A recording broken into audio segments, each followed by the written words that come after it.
All right, all right, all right. How's everybody doing tonight? Happy Friday. Happy Friday. No, wanted to get on here. I wanted to talk a little bit. For those of you that are new to my channel, welcome. My name is 12 Gage. I am your host, and this is 12 Gage Investigative. What's up, Andy? Glitter, Rondi? How y'all doing tonight? Hope y'all are having an awesome Friday. As you noticed, the chin strap is gone. I don't know how I feel about it, but you know what? I've started getting some paranoia going behind it because I'm big on things floating throughout the air, and I thought, even if you wash your face, even if you take a shower, all this stuff, there's still gonna be some stuff in your beard, bro. So, I decided to shave it off. I'm not above, having a fresh. Well, it's not even fresh. It's like stubble, but I'm cool with it. So, can you dig it? Can you dig it? Andy, you said you're sitting at waiting till 5:30. I'm off of work. Waiting at CH. Okay. Well, thank you, Glitter. Thank you for the nice comment. Thank you so much. you know, um, I wanted to get on here and, talk a little bit. And, if I want to show anything, I might bring up the Matthew Perry book, but I don't know yet. Depends on how many people come in here. And oh, coffee house, cool, cool. Yeah, I think I've been overamping on coffee lately because when I crash hardcore. But it's been a hell of a week in true crime, wouldn't you agree? We've had um the freaking the sheriff shooting the judge. We've had, you know, the people talking about the Brady Giglio with Bill Thompson. I don't know. I don't know how true that is. I mean, I've heard of some people debunking that, so I'm not gonna even really go into that. But hold on a second. I'm gonna turn on some air in here. It's getting kind of stuffy.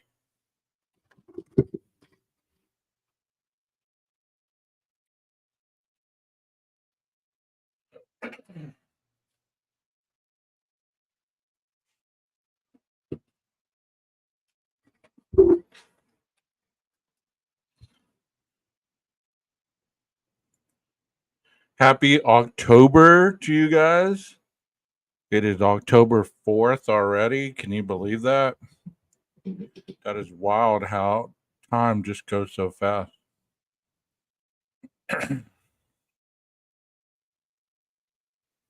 Did y'all hear they might close the Latah County Jail? No, I haven't heard that. It was an article posted by Pullman Radio News. No, I didn't hear about that. If you got that article,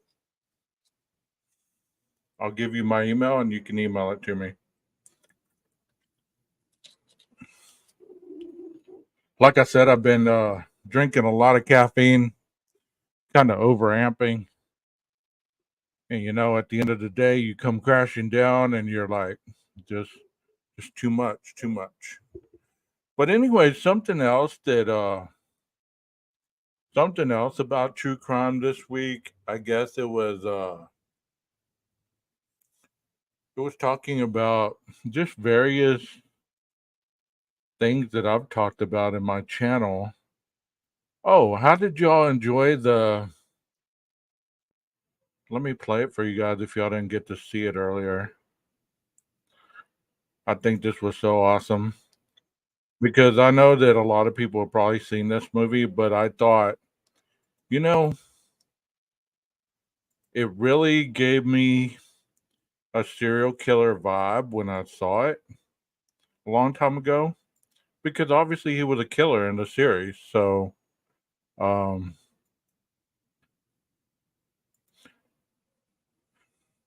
Rondi, if you have my email or Glitter, if you have my email, Handy, if you could put it in the chat, appreciate that. While I get this going for you guys. Let me see here. Why is it still showing? Okay, let's go. Let's go. Let's go. Here we go.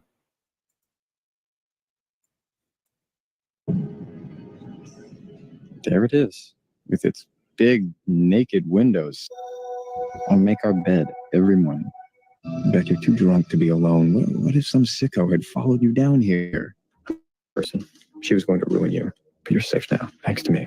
I just want you to live your best life. It's brave what I do for you. It's not easy. It's hard. Sometimes it makes me sick. I'm brave. How many guys are willing to do anything for the person they love? Honestly, Beck, you're lucky to have me. The next thing our little friend, the internet, gave me was your address. She wants to watch you, have you, control you like she controls every other piece of her life. She wants you all to herself. Beck, you've got a stalker. See, it's us in 30 years. And that was way too much. You told your girlfriends you'd come by. I know this because I have your phone. The truth is, Beck, I don't miss you the way I thought I would. Not since Karen. I hardly look at your Facebook 2 or 3 times a day, max. I'm happy. I want you to be happy. So isn't that wild? Like, I mean, it's just a series, right? But when you think of him stalking her, like he was on her social media, he went by her house when he first got infatuated with her. I don't want to tell you a lot because it's a hell of a series. There's like 4 episodes, seasons. Um, oh, you can't put the link on there? Oh, okay. I thought you could. Well, let's change that.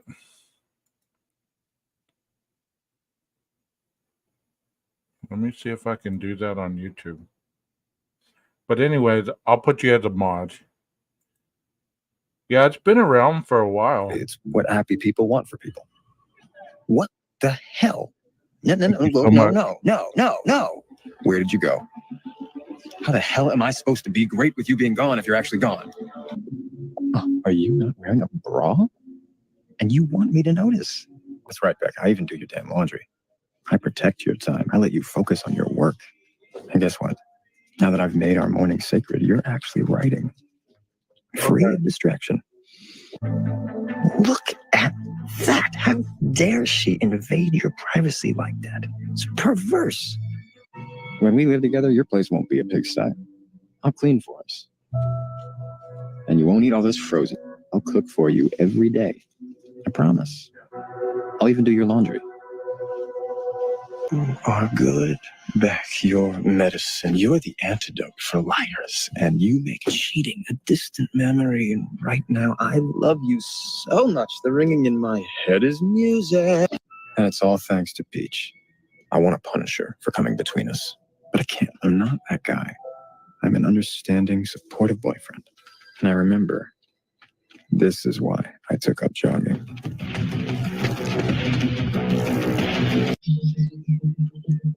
Oh, she's dead. Back. Hey, I was thinking about making cookies for #release day. Amanda Chantal Bacon has a dope recipe in Moonger's cookbook, Cook Cosmically for Body, Beauty, and Consciousness. Kill me. Sounds great, Ethan. How can self-respecting women tolerate this crap? Sometimes I swear I'm the only real feminist you know. Come for the spring lettuce mix. Stay for the perfect life that could be yours if you just spend enough and quit gluten, you fucking asshole. How do I segue this from browsing glassware to, holy shit, Joe's the one? Dave, I told you people are basically good. It's a great job, bro. Bro, you waste of hair. Please. Whoever you are, you're not a killer. Oh, how I wish I was. This would be much less complicated. I could pick something else. I got a ton of playlists on here. I got rock music, club music, jazz music. I wonder if he's a virgin. Keep your friends close. And your enemies, keep losing your enemies because you're so goddamn out of shape. Doesn't take brains to be a criminal. Just balls. If Opie's gonna bone me, I wish he'd lube up and get on with it.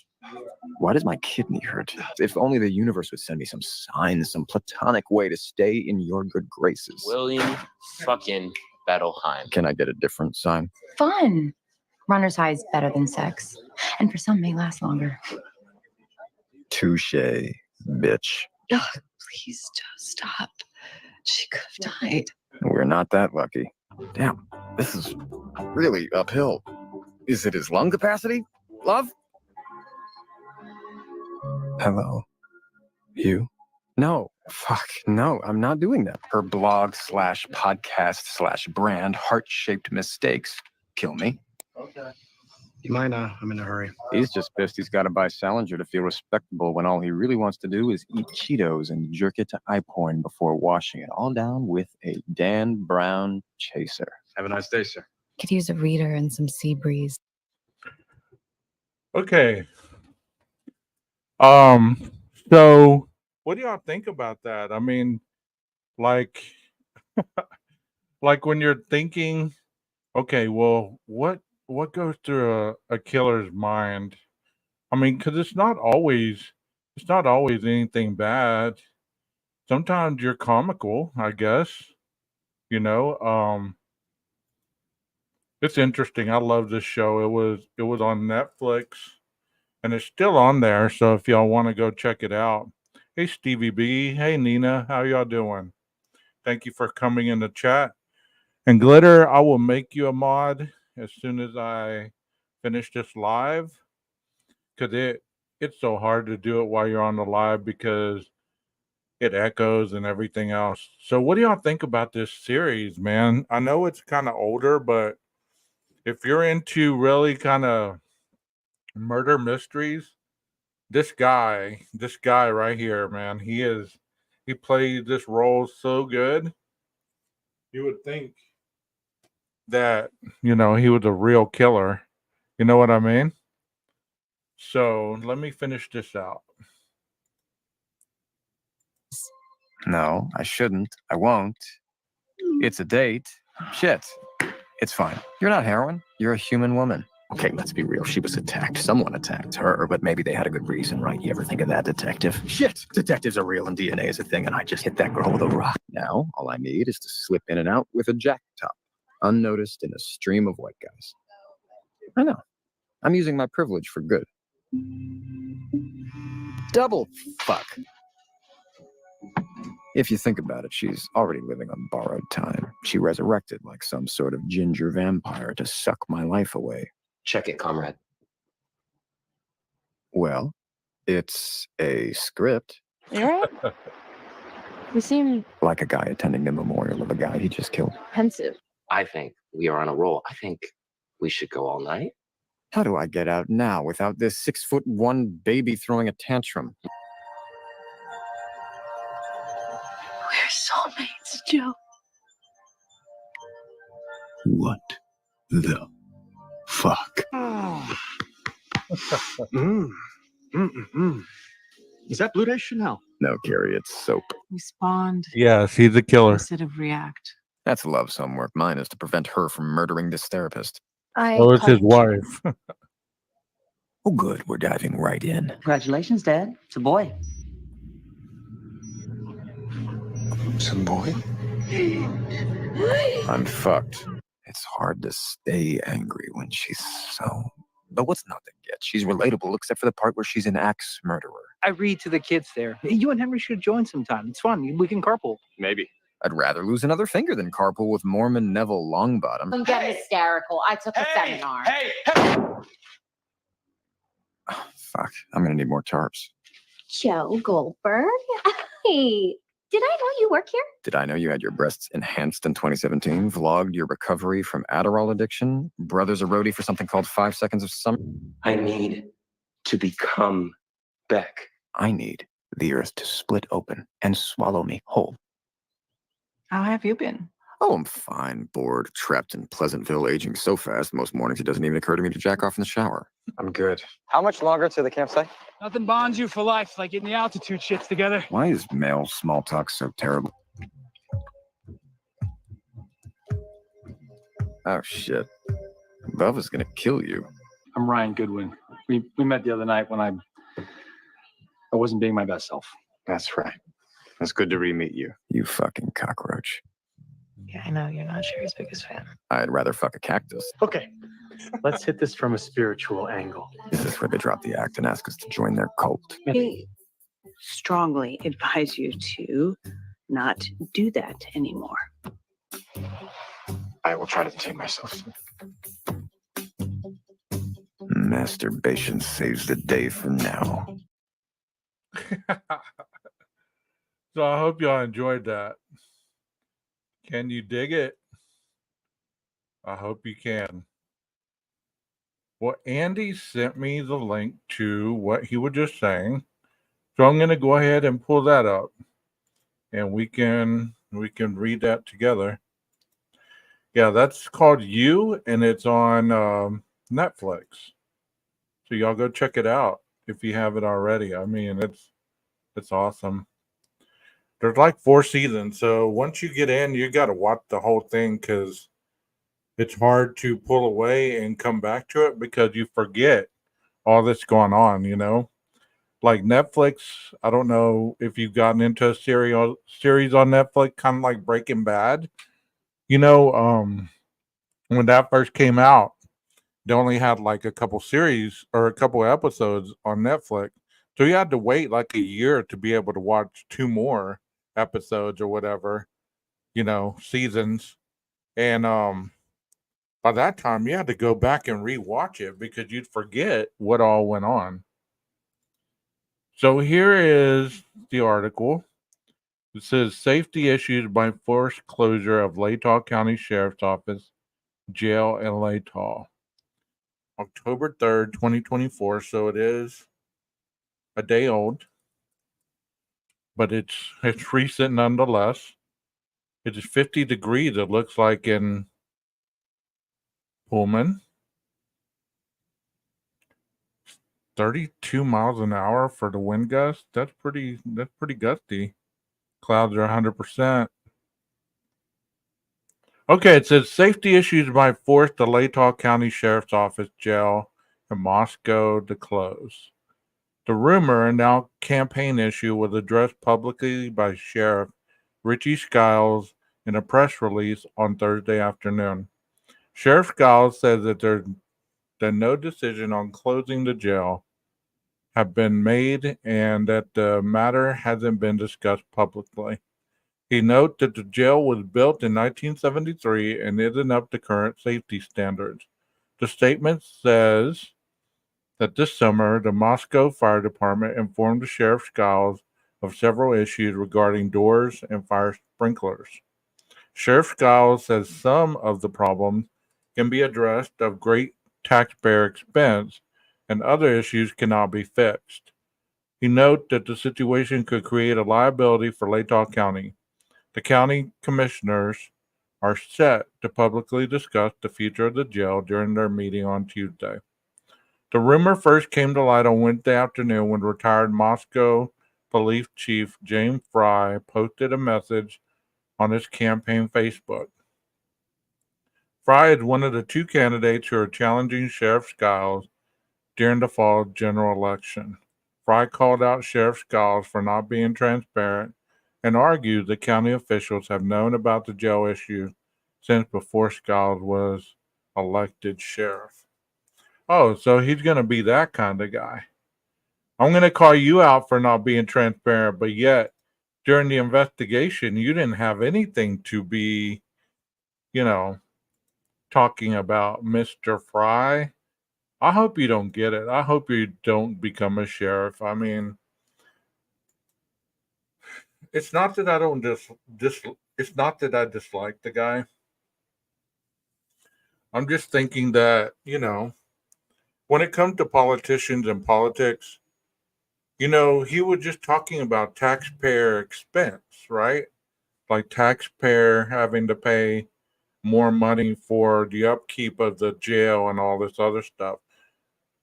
But they're pumping all this money into defending an accused quadruple homicide defendant. They've been pumping all this money in for years already. where that money could have been going towards renovating the jail, getting a new jail, whatever they got to do. I mean, if I lived in that county, I'd be mad. Like, close it down, build another one. What are you going to do? Because where are you going to send your people? Like, here in the community where I live, they built a new jail because I guess back in the day, most jails were in the police department or in the area of the courthouse where they could like house these individuals. But I'd be mad if I had to, you're already pumping tax money for all these situations, trials, investigations, all this stuff. And you're acting like it's the community's fault that you got to close the jail. Hey PKC, how are you doing? Hey Aquarius, thank y'all for being here. Thank y'all for being here. What's y'all's thoughts on that? What's y'all's thoughts on that? Do you think that they've spent already too much money towards that one trial on the attorney, the investigator, the other attorneys, the paralegals, all that stuff to prosecute this individual? Now, when you need a new jail or your jail is subpar, you're going to close it down rather than have the money to rejuvenate it, to remodel it. Yeah, I was thinking about drinking some caffeine here in a minute. I got some Starbucks, some latte in the fridge, and I bought some.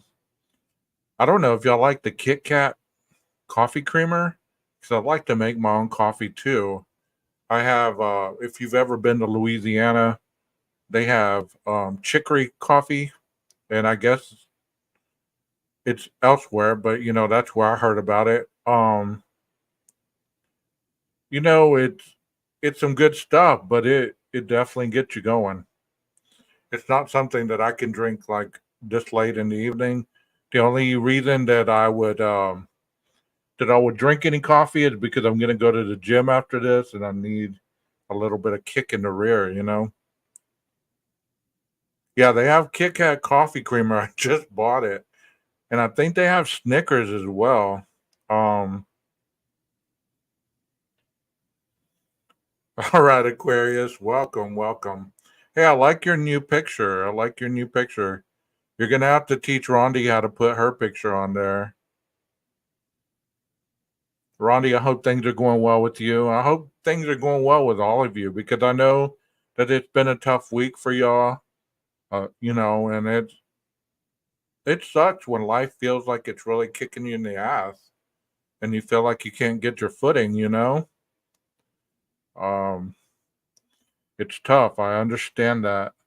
But just like what we talk about all the time on here, or at least I try to present this image. Um, this too shall pass. Help is on the way. Even if you don't believe that, help is on the way. You got to tie a knot in your rope and hang on. Because if you sit there and you ruminate about it in your mind, you're just making it worse because every time that you sit there and you think about something, you know, your body is reacting to that stressor, and what your body is doing is creating fight or flight every time you think about it. It's almost like reenacting the situation for the very first time. And I don't know if y'all have ever heard of that or you know of that, but that's what happens. It's like, let's say that you witness a wreck, okay, and you get on the phone instantly and you're telling people, hey, I just saw this. You're emotional. You're having all the replay of what just happened.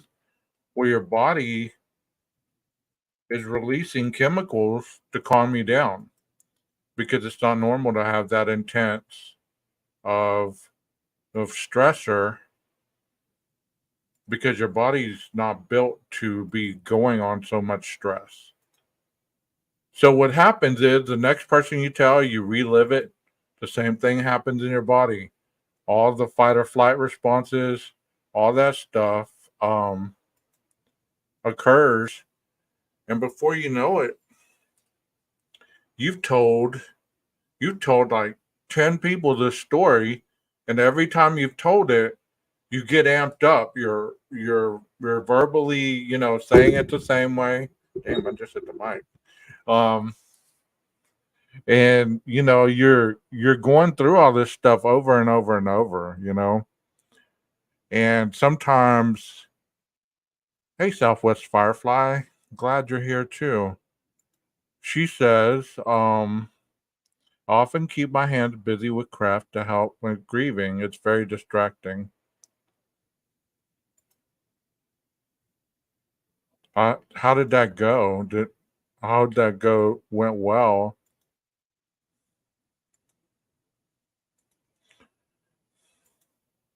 Can't even eat when that happens. It sucks. Yes, exactly. But what happens is you're building up all this cortisol, all this adrenaline because your body it's getting amped up.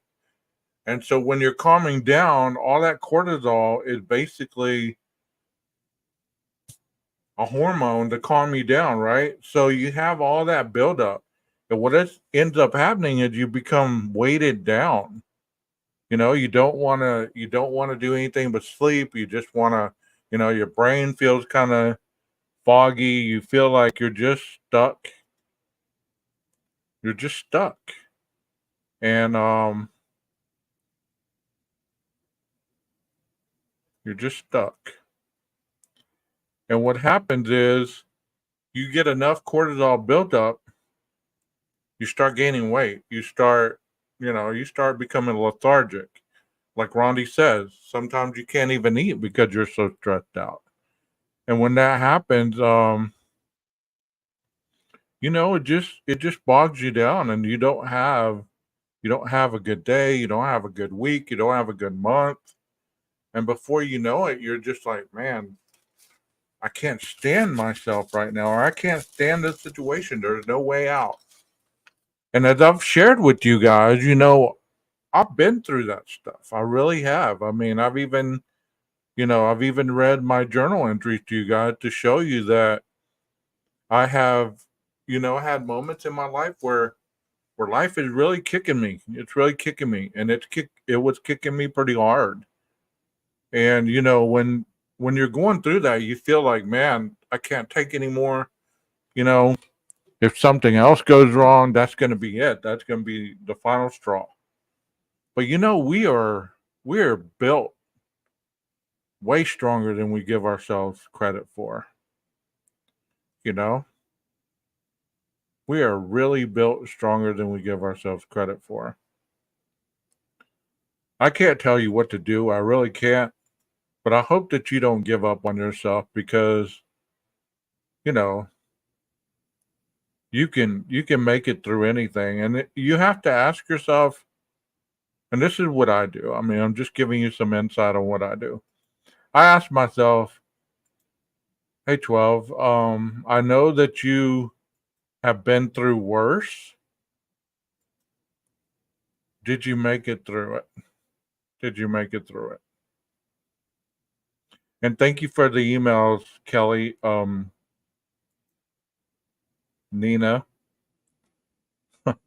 Nina. Um, I will go over that the next time I go over that case. Because tonight I'm not really going over that. And I think I went over the first page that you sent me before. Um, I'm just looking at my email right now. But I want you to really think about that, guys. As far as, when you're at your wits end, I understand it, man. I get it. I totally get it, you know, because a lot of times this is what's happening. Let me show you. If y'all can relate to this, hit a number 1. Do you see that? Do you see what's on the screen? That's usually what happens. Is your brain is fighting your heart, or your heart is fighting your brain. Your heart wants one thing, your brain wants another. So they're like having a battle.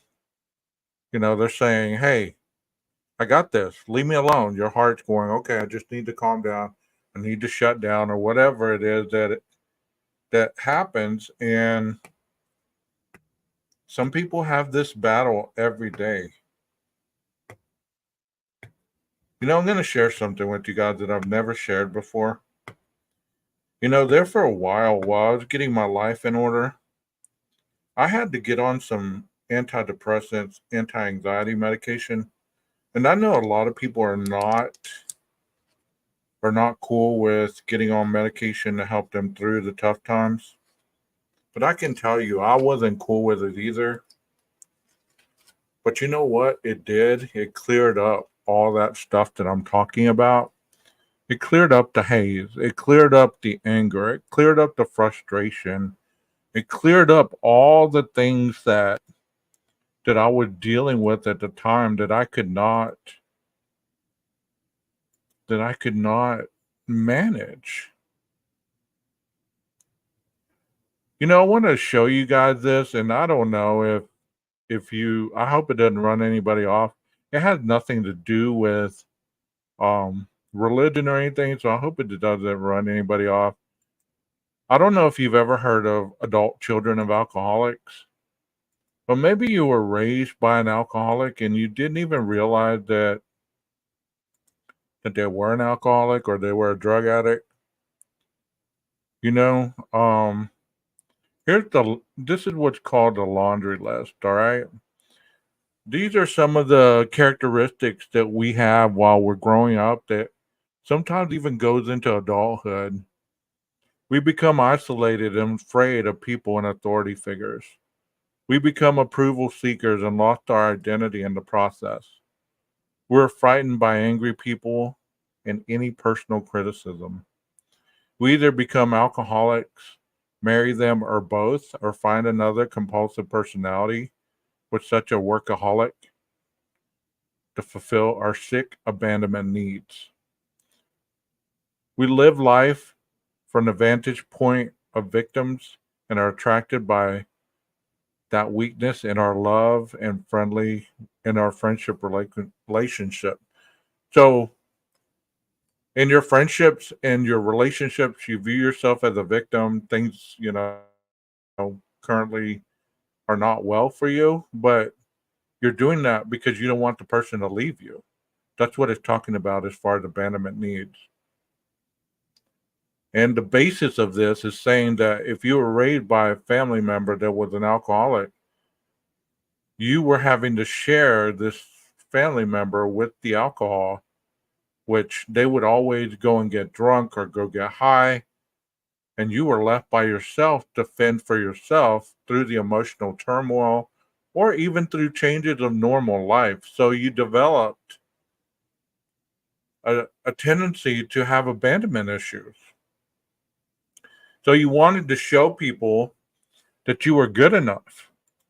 And then in that process, you started to really hang on to people or become more fixated on their needs than your own because you wanted to save them, so to speak, because you could never save that person that had issues. Maybe you had a family member that was sick all the time, or a family member that had health issues that you were powerless to really ever help.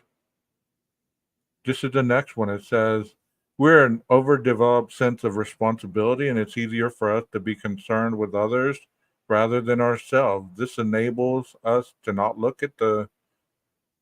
too closely at our own faults.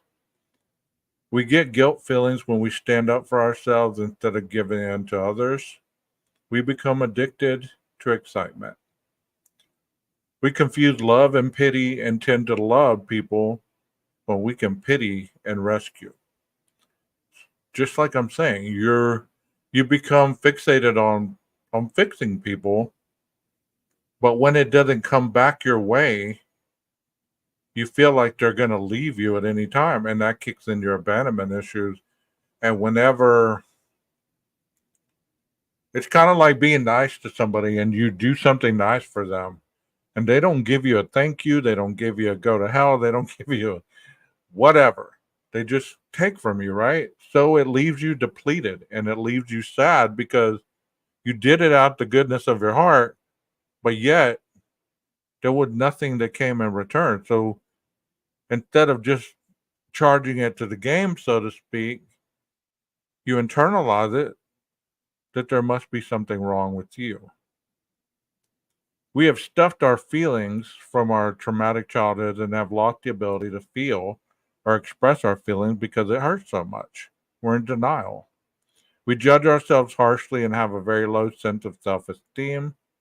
We're dependent personalities who are terrified of abandonment and will do anything to hold on to a relationship in order not to experience painful abandonment feelings, which we receive from living with sick people who were never there emotionally for us. Alcoholism is a family disease. We become para alcoholics and took on the characteristics of that disease, even though we had not picked up the drink. Para alcoholics are reactors rather than actors. And that means that you're constantly in fight or flight, that you're constantly reacting to things instead of thinking them through. You react to the stressor rather than say, okay, I need to stop and look at this situation all the way through.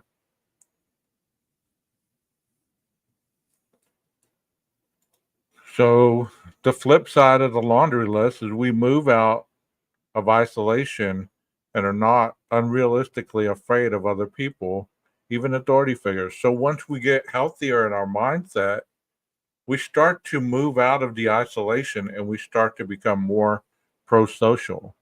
We do not depend on others to tell us who we are. We decide who we are. We give ourselves self esteem. We're not automatically frightened by angry people and no longer regard personal criticism as a threat. We do not have a compulsive need to recreate abandonment. You know, if somebody wants to leave your life or somebody constantly threatening to leave, you know, sometimes what you can do is just say, give them the deuces. What's up, Jeff H? The cup of tea, man. Cut the cup of tea, man. So we stop living life from the standpoint of victims, and we're not attracted by this trait in our open, important relationship because that gets old. You know, you don't need to solve other people's problems all the time. You know, there's many people that have problems, but they have zero solutions for it. And instead of being patient to solve these things, they react rather than think their way through it. And like I was telling you, if you're constantly in fight or flight, you're just going to be reacting. You're not going to be thinking. We do not use enabling as a way to avoid looking at our own shortcomings. We do not feel guilty when we stand up for ourselves. No, many people ask me, how did you become able to talk to people and stand up for yourself whenever they're cussing at you or they're demeaning you or all this stuff? Well, you know what? At a particular point, I quit being scared of what the action was going to be because I was hurting when they were doing that to me and not saying anything. Hell, if I was going to hurt after I stood up for myself, I knew what was coming. So why not just stand up for myself? We avoid emotional intoxication and choose workable relationship instead of constant upset. We're able to distinguish love from pity and do not think rescuing people we pity is an act of love. We come out of denial about our traumatic childhood and regain the ability to feel and express our emotions. We stop judging and condemning ourselves and discover a sense of self worth. We grow in the independence and are no longer terrified of abandonment. We have independent relationships with healthy people, not dependent relationships with people who are emotionally unavailable. The characteristics of alcoholism and para-alcoholism: we have internalized, are identified, acknowledged, and removed. We are actors, not reactors. So there you go. And it's easier said than done. It's easier said than done. You know what I mean? Awesome. I'm glad you can dig it. Welcome. Welcome. Hope you guys are having an awesome Friday. I just read that because, even if you're not dealing with that, you might know somebody who's dealing with that or somebody who needs to hear that they're okay, that they're not the problem. Now, if you know they're the problem, then don't enable them. But sometimes you just need to tell people, hey, you're okay. You're gonna be okay. Or you need to tell yourself, hey, you're gonna be all right. Life is a series of situations that happen over and over and over. You just meet different people along the way. You ever wonder, when you start to feel better about yourself, or you say, well, I'm not going to date this kind of person again, or I've learned my lesson from this last relationship or this last job. I'm never going to work in a job like that. And then all of a sudden, you know, you get tested with that situation again. And usually the test comes in a way that's beneficial to you. So you get a better paying job, but yet you're having to deal with a toxic person that you don't like to be around. So it's almost like life constantly tests you to see exactly if you're learning from your mistakes. You know, we're not getting any younger, guys. The world is a very volatile place right now.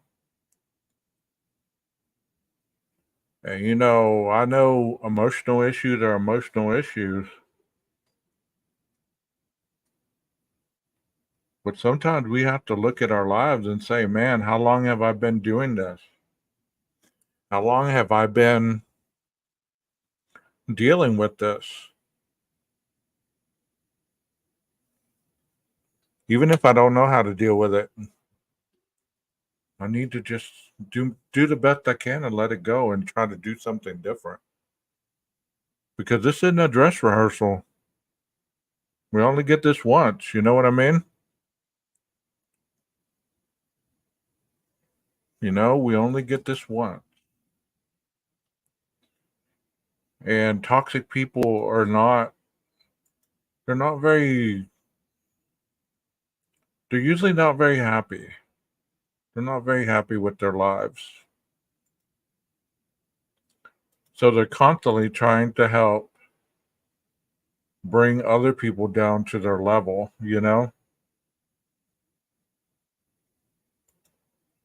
And I can tell you is hang on, it changes. It will change. Either it will change or you will make the change and you will do what's best for you. Because that's usually what happens. Is you wake up one day and you say, you know what, I'm sick of this. I'm not gonna fight with this person anymore. I'm not gonna yell at them. I'm not gonna get into struggles with them. None of this. I'm done with it. Because look, even if we had the perfect parent, I don't know anybody that's had the perfect parent, but because everybody's parents did they do the best they can with what they had. Hey Heidi. So think of this. If some of you have been parents and you feel like you've failed your children in any way whatsoever, you have to ask yourself, is there a book for this? Did I get prepared for this, or did I just do the best? Excuse me. Did I do the best? Goodness. Did I do the best with what I had? And that's what you got to ask yourself, you know? Thank you. Another one's coming. Goodness. So you have to ask yourself is, you know, and if you've been a better parent than what you had, hey, that's amazing. Be the adult that you needed when you were younger. Let's see what 12 Gage has to say about shame and guilt. Here. If this is your first time to my channel, welcome. I hope you find something that you can enjoy, something that will make your mind elevate a little bit. Hit the like, hit the subscribe. Take a stroll. There's plenty of stuff on here. There's true crime. There's substance abuse information. There's concert footage. There's a little bit of everything in here. So if you like what you see, leave a comment. Let me know how I'm doing. And tonight, I'm going to talk about codependent behaviors and traits. If you've ever been exposed to somebody with substance use issues, drugs, alcohol, porn, gambling, eating, any of that stuff, then take a. This is one of my earlier videos. I think this was like my third video or something. As you can tell, I had shotgun shells as my little icon. Look at tonight's stream and see if possibly you can gain some tools that can take care of yourselves and possibly those that you love and care about. You know, I've been doing this for about 18 years plus, and this is my specialty. The true crime stuff is just merely a hobby at this point because I'm getting my bachelor's in criminal justice. So I'm dabbling in that, just trying to get a feel about the process, about the legal issues and things of that nature. Substance abuse is my specialty. Like I said, all right, let's get on with it. Get on with it, 12. Bro, are you frozen? There it is.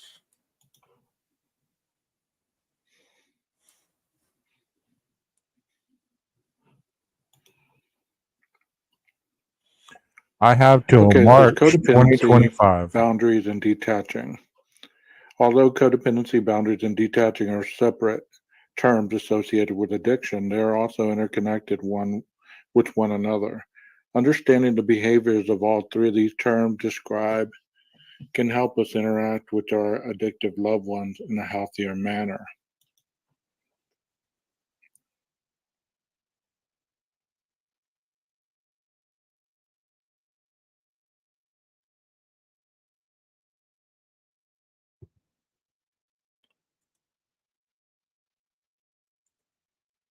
"12 is annoying me, man. He's taking forever. I'm going to go ahead and take the reins. I have some control issues on that, I guess. Still work in progress, guys. It says codependency is a cycle of events or thoughts, emotions, and behaviors that can become obsessive. However, once they're broken down, analyzed, and understood, they can be successfully overcome. We experience codependency when our happiness and stability in life are dependent upon what another does or does not do. So when we feel devastated as a result of the choices and beliefs or behaviors of our addicted loved ones and allow our negative thoughts, negative emotions, and unhealthy behaviors to dominate and control our lives, we're acting codependently. So, have you ever been in a good mood? Of course you have. But think of it like this. Have you ever been like feeling amazing? You just have no reason to be happy. You're just happy. Then all of a sudden, you encounter the first person of the day, and they're like, "Why are you so happy?" Or what do you got to be so happy about? What happened to you? Did you get the money or something? Because people equate happiness with money. I don't understand why, but anytime you see somebody smiling or happy, most people, not all, but most people equate happiness or a feeling of joy is by just obtaining some monetary value of some sort. There are some happy people in this world, believe it or not. They don't have any other reason to be happy but that they're alive. Every morning I wake up and to be honest, I don't want to go to work.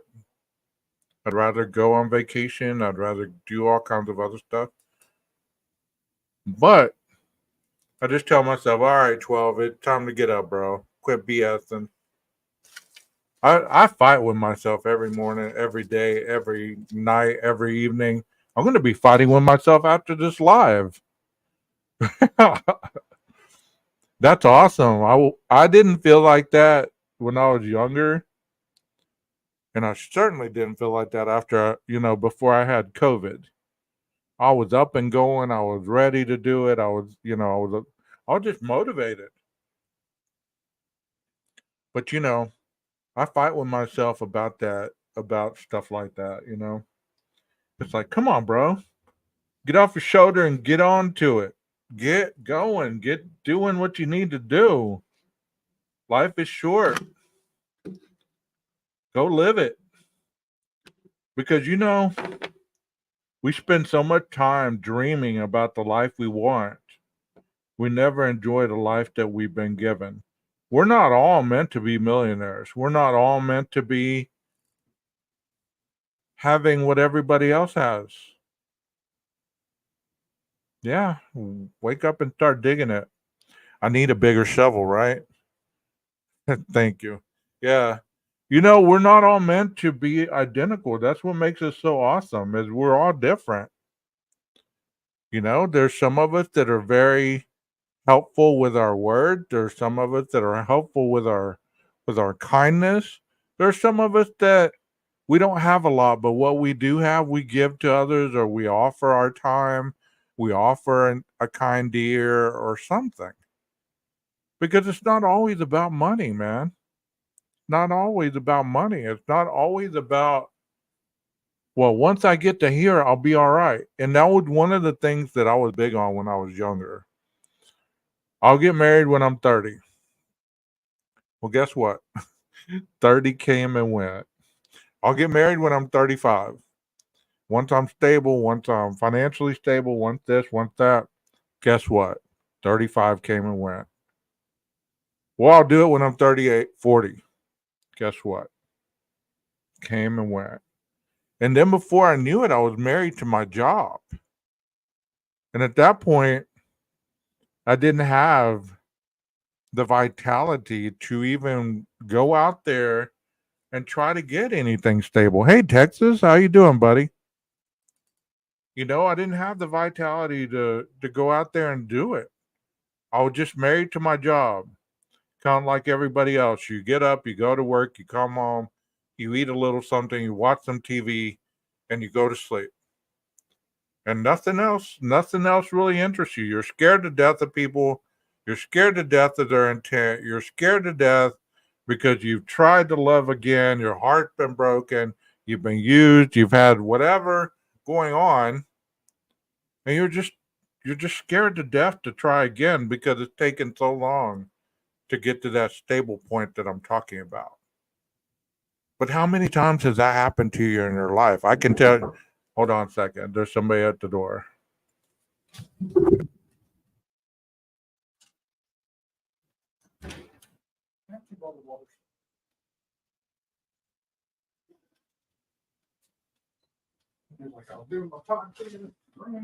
So yeah, it happens more than you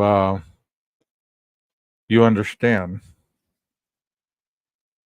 You do get pretty busy. Um, and your mindset is just all over the place, and you really don't think you're going to overcome it. But think about that.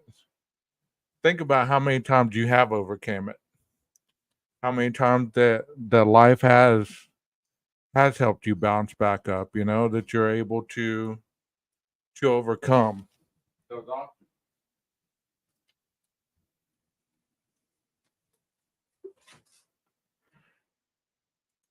Because I can tell you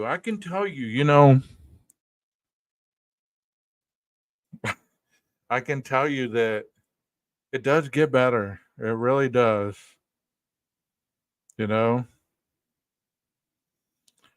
and I was never the positive person. My brother just came up just now. I don't know if you heard the door knock, but my brother just came up, and I just bought a new thing of water, and he took two of them. So now I'm down to four. But anyways, it's kind of like you can't live life as if everything in your world is it's gonna be the make or break of your situation. I'm not even worried about that. I'm really not, but thank you. Um yeah, I'm cool with it. I love my brother. You know, it's about those relationships with those people that you do have that are positive. Those are the things that sometimes you need to focus on to make it through the tough times. Yeah, I mean, when you're young, you just don't think it's like leave me alone, go do something else, go do whatever. And when you're a little older, you think, man, that's my brother right there. That's my boy. And I don't see him a lot, but when I do, we have a good time. We laugh, we joke. But what I'm saying is this, guys, is life is what life is, and I can talk to any of you, and I can ask you certain questions, and I can say, hey, let's look at your life, let's look at your patterns, let's look at all the ups and downs that you've had in life, and then let's look at the positiveness. Let's look at how you overcame that, how long it took you to be stable, and let's look at the patterns of how you started to go backwards and how you ended up in this position again. That's usually how you need to start to do an inventory, so to speak, to get past those situations. Because it's in anything, it's in weight gain, it's in, being negative minded, you know, all that. It could be with anything. It's like it's the simple things you ask yourselves, like, how did I get here, man? What did I do that I said I wasn't going to do? And I ended up doing it anyways. You ever noticed that pattern in your life? That's why true crime is not that hard to understand, because even in true crime, there are patterns in life that people do that many have done throughout time, and that's how they get caught. No matter how new of a criminal or whatever it might be that they are, their tactic has already been seen somewhere, somehow, and that's how they usually get caught. But I ask you, I'm being serious here, honestly. For any of you that are struggling in the chat, yes, I responded to you. I didn't know if you were in the chat earlier, but when I'm doing that case again, I'll definitely show those because they do have a lot of good information. I still have the ones that you sent me a while back, but I will use them. Thank you so much for that. And y'all ever y'all ever notice that a kind word? Oh my gosh, I'm gonna recite somebody else's stuff here. A kind word can turn away wrath. Who says that all the time? Who says that all the time? That y'all have heard that? We all know him. He's in our chats. He's been on my panel. A kind word can turn away wrath. It doesn't mean that your kind word is going to go and protect you unless you're giving it away first. So if somebody's angry, you can say, I understand you're angry, but are you angry at something I did? Are you angry at something I said? How can I make this right? Yeah, Jeff always says that. He was in here, but I don't know if he's in here now. But he always says that. A kind word turns away wrath. But most of the time we wanna meet anger with anger. Somebody's being angry to us, we want to be angry back. We want to be like, no way, there's no way that you're gonna get the best of me. But that's not necessarily the best way to go. Because ever thought of anger as a fire and your words are like gasoline and you throw gasoline on the fire, what happens? Also heard being angry at somebody is like you drinking poison, expecting them to die. How does that visualize in your brain? You know what I mean? I don't know where he is. He was in here a while ago. I think he popping in and out.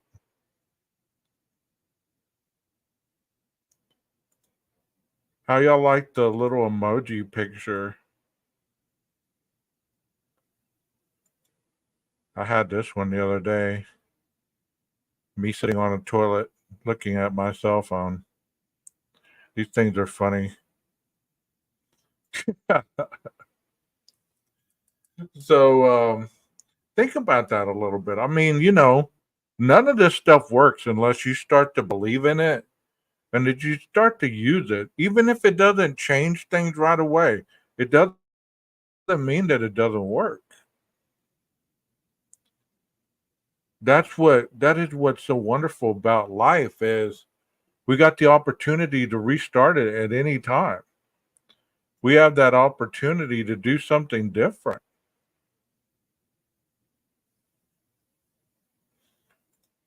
Here, let me show you what I'm talking about here. Yeah, it's easy to get mad. It's easy to get mad at people. I don't know what I just did. It just made my screen bigger. That's awesome, though. I'm still learning how to use this.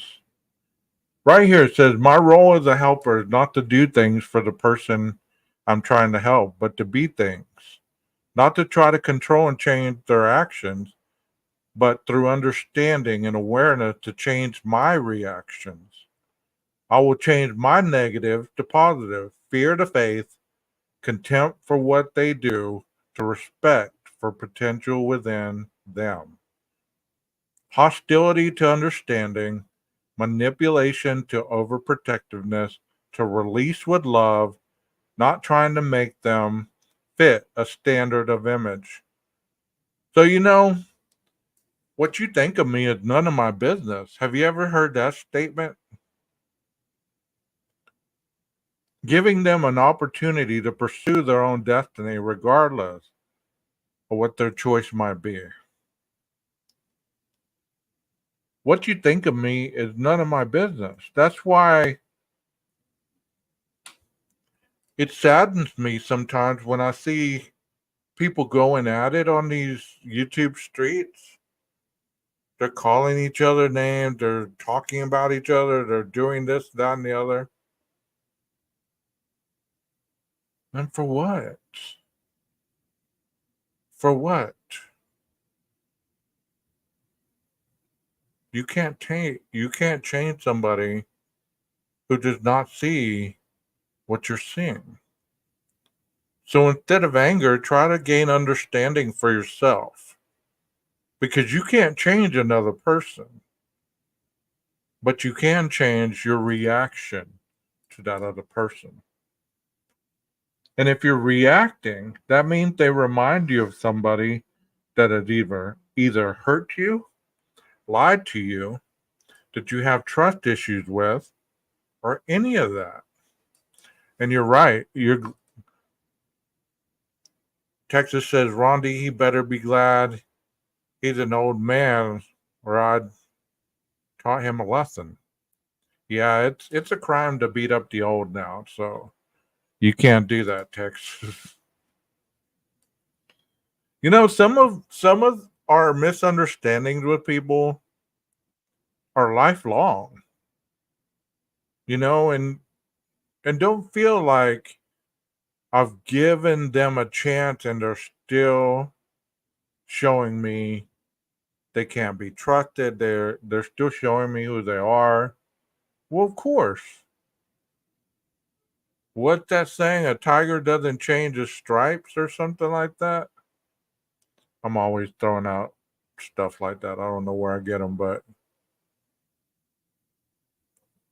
it's like you look at the situation, you're like, okay, well, I know what they're about. They've shown me who they are, but that doesn't matter to me because I'm in control of me, not them. So if they start to treat you or talk to you a certain way, you're not worried about them. It's almost like you're defending yourself. You know what I mean? Like have your stuff up and being like, I'm not gonna let you hurt me, but I don't have to get aggressive to protect myself. I can still be kind to me without letting you get to me. Does that make sense? Can you dig it? Sucker. Can you dig it? I hope you can. I really do. Because we might have that same blood pumping in us, but some of us, our organs are a little older. We don't want to fall out because we're getting so angry that we have a heart attack or a stroke or whatever, or we're stressed out all the time. We don't need all that. So sometimes it's best just to give a kind word to yourself and know that it's going to turn away wrath. Yeah, exactly. Go in a room alone. You can think bad thoughts to make yourself mad. Nobody can make you mad. Only you can do it by giving them that power. Very good. Very wisely said. We all have tough weeks. We all have tough days. But we have to know what our pattern in life is. Like, if you're tired, get some rest. Don't push through trying to be stubborn to say, well, you know what? I got too much to do. I can't sleep. I got to calm down. Or, I can't calm down. I got to do this, got to do it. Well, man, eventually you're going to crash. You're going to get sick. You know? This piece of shit is using people, including myself. But enough was enough, of course. Well, you stood your ground. You stood your ground. Sounds like you've been through treatment, Nina. I used to tell people that all the time. We teach people how to treat us. and what we allow to do. And we answer to what we're called. Have you ever heard that statement? We answer to what we're called. So if somebody calls you a piece of crap, loser, manipulator, liar, do you have to answer that if you're not that? Do you have to defend that if you're not that? I made a kid see that one day because he was so mad because this kid called him the N word, right? And he called him something else with the N word. And I said, point blank, I asked him, I said, well, are you? It snapped him out of his little stupor, I guess. He's like, what? I said, are you? He's like, of course not. I said, then why are you defending it then? If you're not either one of those words, why are you defending it so much?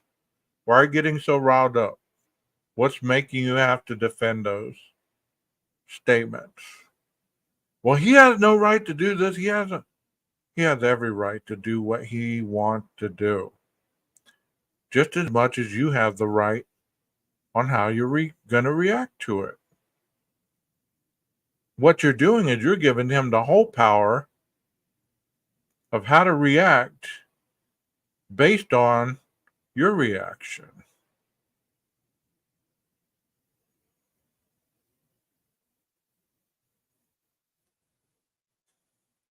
Well, I'm glad that y'all are here for each other. I really am, because I know some of your stories and I understand that you're having a tough time. I get it. I understand that you're angry.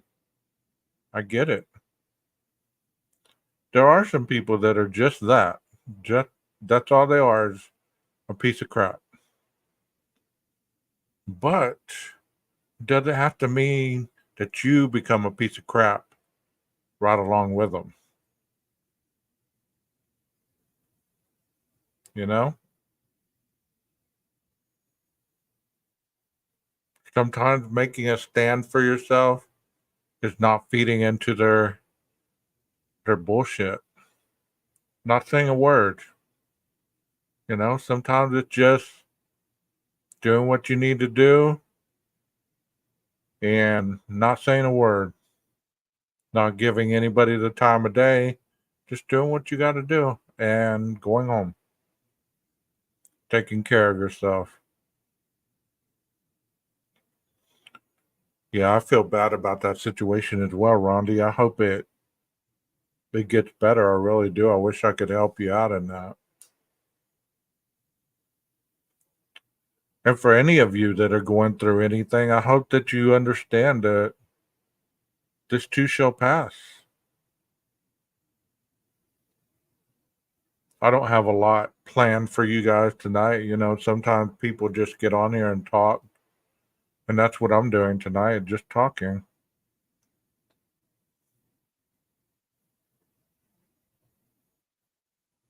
You know, just talking.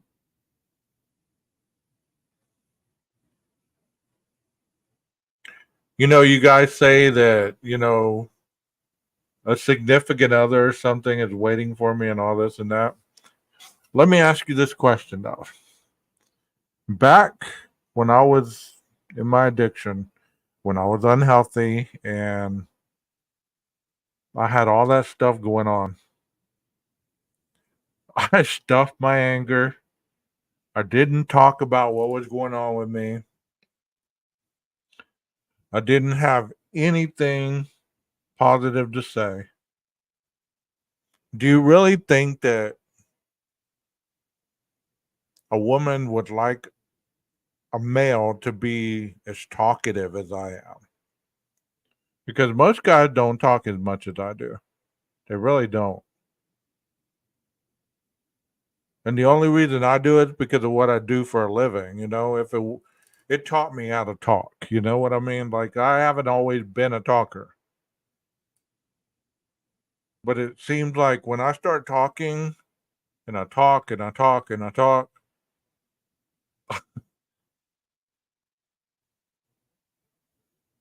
It kind of like, you know, it pushes people away sometimes.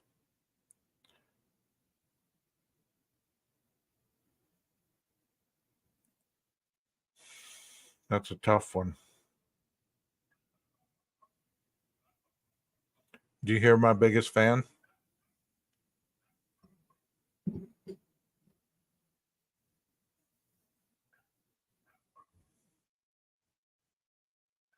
See, I've always heard that too. I've always heard that you'd rather have someone to talk to rather than no idea what's in their head. That's what I was saying. Turn them in. Follow suit.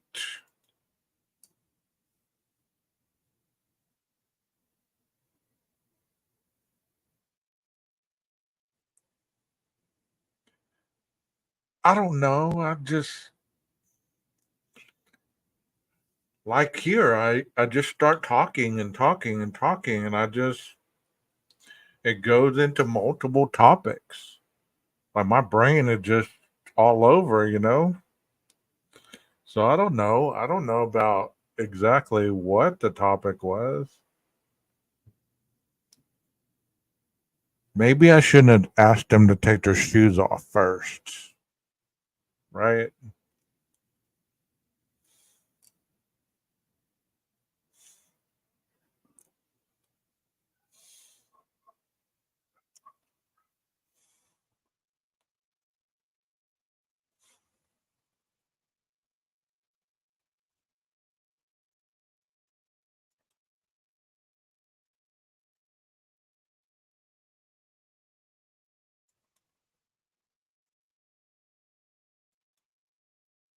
Yeah, bottling up your feelings and emotions is it's easy to do. You get used to not or you get used to people not wanting to hear what you got to say. Sometimes they're just like you speak what's on your mind and they want to fix you. They want to solve your problem. They want to they want to, you know, try to be the savior.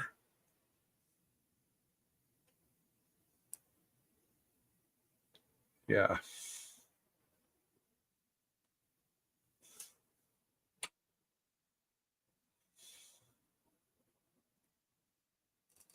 Yeah, I mean, I could see why that would happen.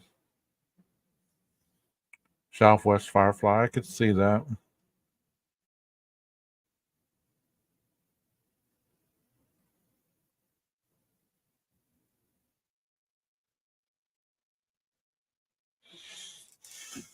I could see that wholeheartedly. It's not a good thing. I feel so good tonight because I'm not talking about that other case. I was thinking today, I was like, you know what? One day that case is going to be over. Then what are people on YouTube going to talk about? What are they going to argue about? What are they going to try to one up each other about? I thought that sheriff and the judge case would override all that other, but that other case is pretty strong, man.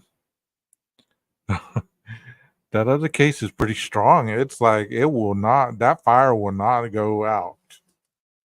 So I don't know. Even after the trial, maybe that case will still keep burning. Like, I don't know, man. I don't know why that case has so much fire behind it. Yeah, exactly. That's true, Texas. That's true. I put on 2 GPS monitors on some kids this week. And like I was telling y'all last live, I think When I first started this job, I didn't know how to put on handcuffs. I didn't know how to put on leg irons. I was scared to death. I was just like so cautious. Now it doesn't bother me because I've done it. I've done it more than once. I've transported kids to juvie. I've, picked them up. Last Monday, I was out doing community service with them all day. It's interesting. You can tell juveniles they have never had a father figure. They're usually the ones that are the most rebellious because they try to override your authority. They're pushing limits. They think that you're going to bluff them just like they're accustomed to. Adults are the same way, so I'm not just saying kids, I'm saying adults as well. There's some adults that are just, you just know they're not going to change. That's why criminal behavior is so you're able to see it because of the pattern that it presents. You might not be able to solve everything that you don't know, but the high points are going to be there. They're going to be there all the time. Because if you've ever been involved with anybody that's been in the criminal justice system, you see it all over them. Have you ever went into a convenience store or into a Walmart or somewhere or Target or anywhere, and you see people that just stand out, and you're like, you later find out if you go and talk to them or whatever, they've been locked up or they've been, profiled or whatever. You can tell people get trauma from being incarcerated or having any kind of judgment placed on them. I was always told from my clients, my adult clients, when they were coming back into society, they said the first time they went into a Walmart, they had such severe anxiety that they didn't last in there but 5 minutes. They wanted out. Because when you're in prison, I've always heard that it's so controlled. It may be loud, but you have the opportunity to kind of be in your own routine so you're not a part of it all the time. So the difference in being loud in prison and being loud at Walmart, it's uncontrollable. Where you're at in the penitentiary, you have some sense of control because you can either put your headphones on or you can, just read a book or whatever you do, go to work, whatever, and you can get away from it. But if you go to Walmart or whatever, it's a little too much for some people, you know? And to be honest, I always thought that I was going to go to prison for some reason. I don't know why I thought that, but I sure am glad that I had some good people in my life that didn't give up on me. Because I haven't always had my parents. So I had some good people that didn't give up on me that were step-ins whenever I didn't have my parents, And they were good people. They gave me good advice. They would listen to my madness. They would hear my rants and raves. Kind of like you guys are doing right now. But it was much, much more dysfunctional. You know? I owe my life to those people. I could never repay them for the love that they gave me while I was at my sickest, Because when you're that sick, you don't even know you're that sick. You're just like, you have become so accustomed to that lifestyle. You think that's what everybody does. That's how everybody lives. But there are some people that are kind that don't have a lot of money. There are people that are loving that don't have the best of houses, the best of cars, all that other stuff that people are so preoccupied with. But you know what? When you go to those homes, you're not going to go hungry, you know? You're not going to go hungry. They're going to greet you at the door with a smile. They're going to make you feel like you're the most important person in the room. So when people are so fixated on money, and don't get this wrong, I know we need money to live, okay? Don't get this wrong what I'm about to say. I understand it. I know there's bills. I know that there's certain things that we do need money for. But there's other ways to feed your soul than with a dollar bill, Like what I just said. A kind word turns away wrath.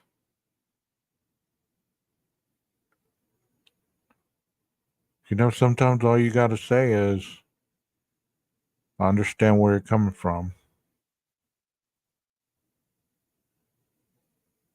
It's going to be okay. You're not alone.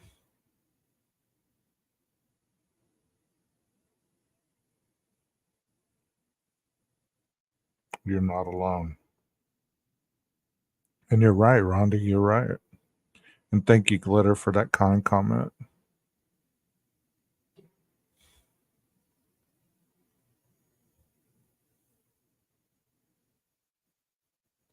Sometimes you can't extinguish the fire. Sometimes the best you can do is just make it manageable. Go take a bubble bath if you have a tub. Go sing in the shower. Quit worrying about the fact that you can't sing or of people yelling or whatever. Go find something that gives you some peace.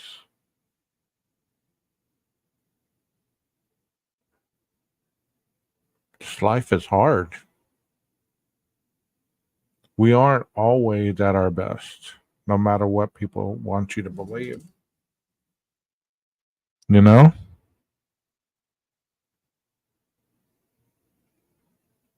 I like that, DB. I like that a lot. And I got your emails, by the way. Thank you for that. Yeah, no one will ever go hungry in my house. And I think that comes along with some of our upbringing because I was raised by a grandma and an aunt that they fed everyone that walked through that door. My friend would come in, and they'd be eating just right alongside with me.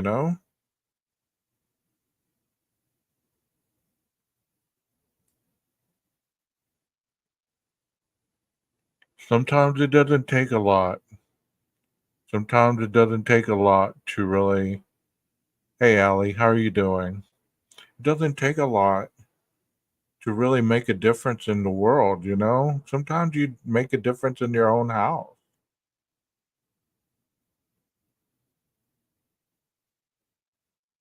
You don't wear some clothes or you have some clothes that are too small or too big, gather them up and go donate them. Go find somebody who doesn't have any clothes, somebody who doesn't have a warm pair of shoes for the winter, and you have a bunch. You see, I know you can't see them all, but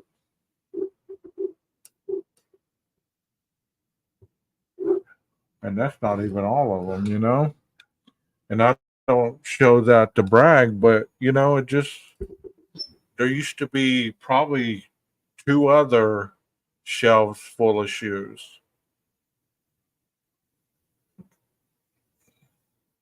Because I always buy in twos. And usually my friends or people that need them, ended up with brand new pair of shoes because I only wear them once or twice. Because in my mind, I have plenty.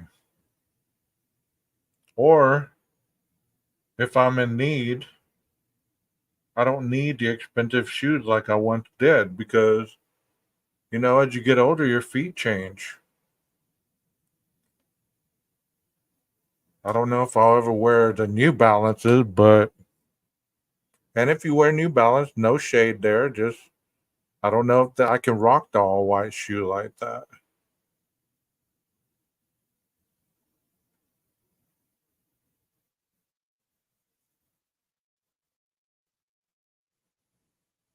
I understand that. God bless you, DB.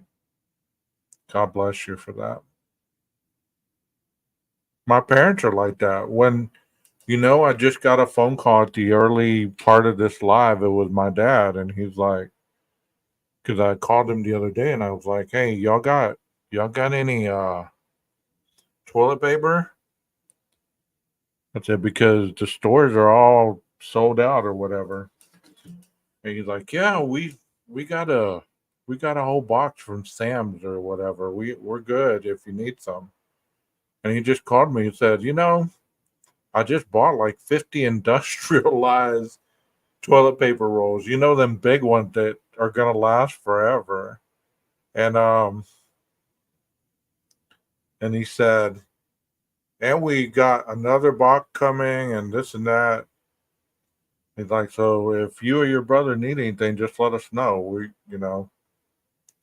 I mean, you walk into their home, it's like a bunker.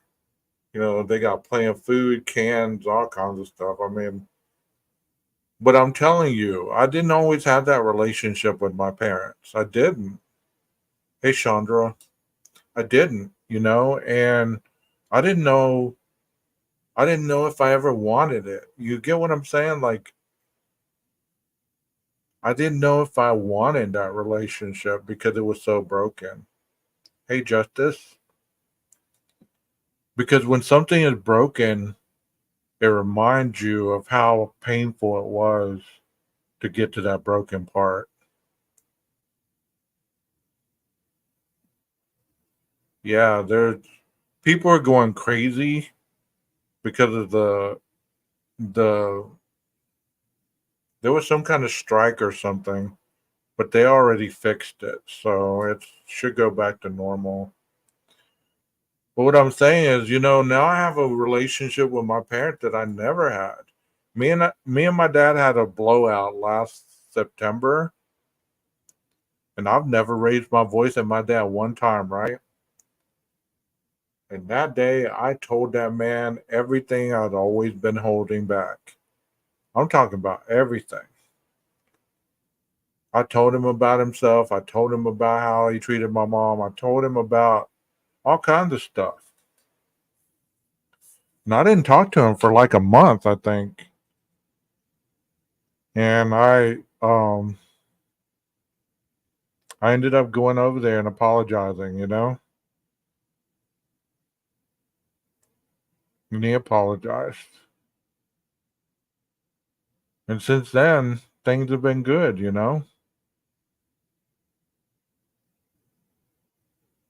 But sometimes your parents see you as a little young child, no matter how old you are.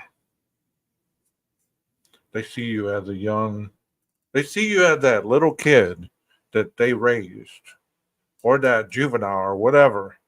So they always want, they always want to tell you what to do or how to do it or whatever. How did he take it? He was receptive. It took a little bit, but we got back to good. You see those grown up kids as your little ones, and you're like, oh, I don't want them to hurt. I don't want them to have any pain. Or you just don't know how to reach them because they're so strong willed, they don't need you. But I can tell you, as you already know this, we all need to be needed. And the best thing you can do sometimes is just bring down that wall, you know?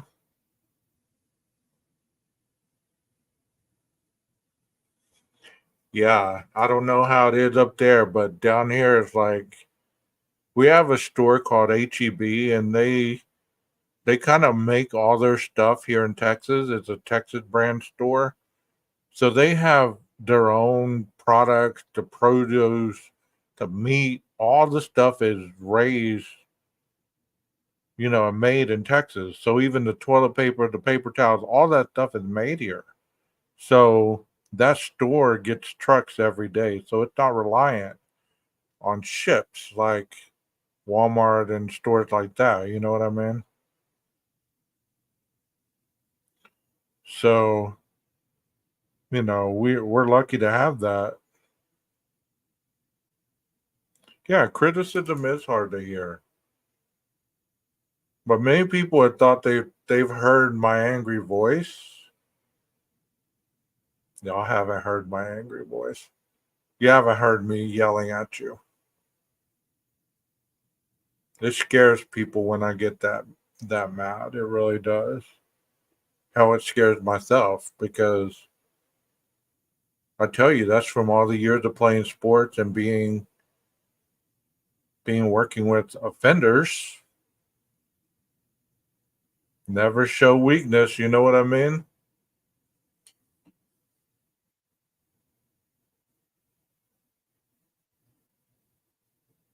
Yeah.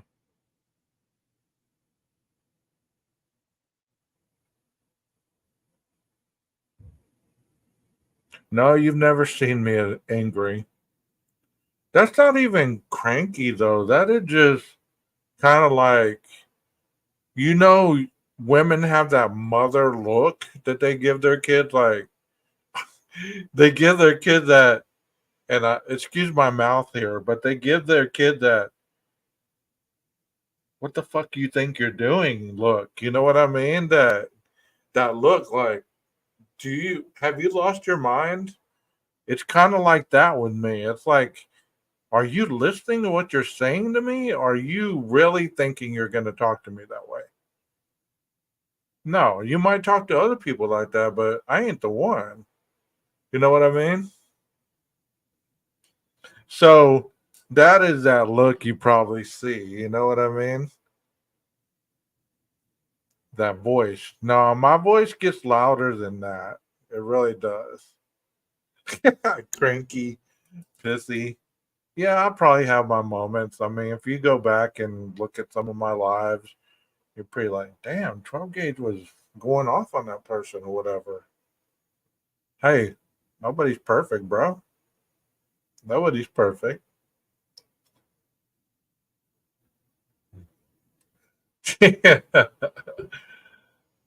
Paula, you said, apparently I have that look. My daughter told me once that I didn't need to spank her. If I just looked at her, she was scared. Yeah. I'm sure y'all that are mothers, you probably have that look. And you probably told yourself, I'm never gonna do that to my kids. And guess what? You probably did it. What look is it? What look is it? I don't know what that look is, but my brother knows that look. My nieces and nephews know that look. My mom knows that look. My dad look my dad knows that look. I don't know.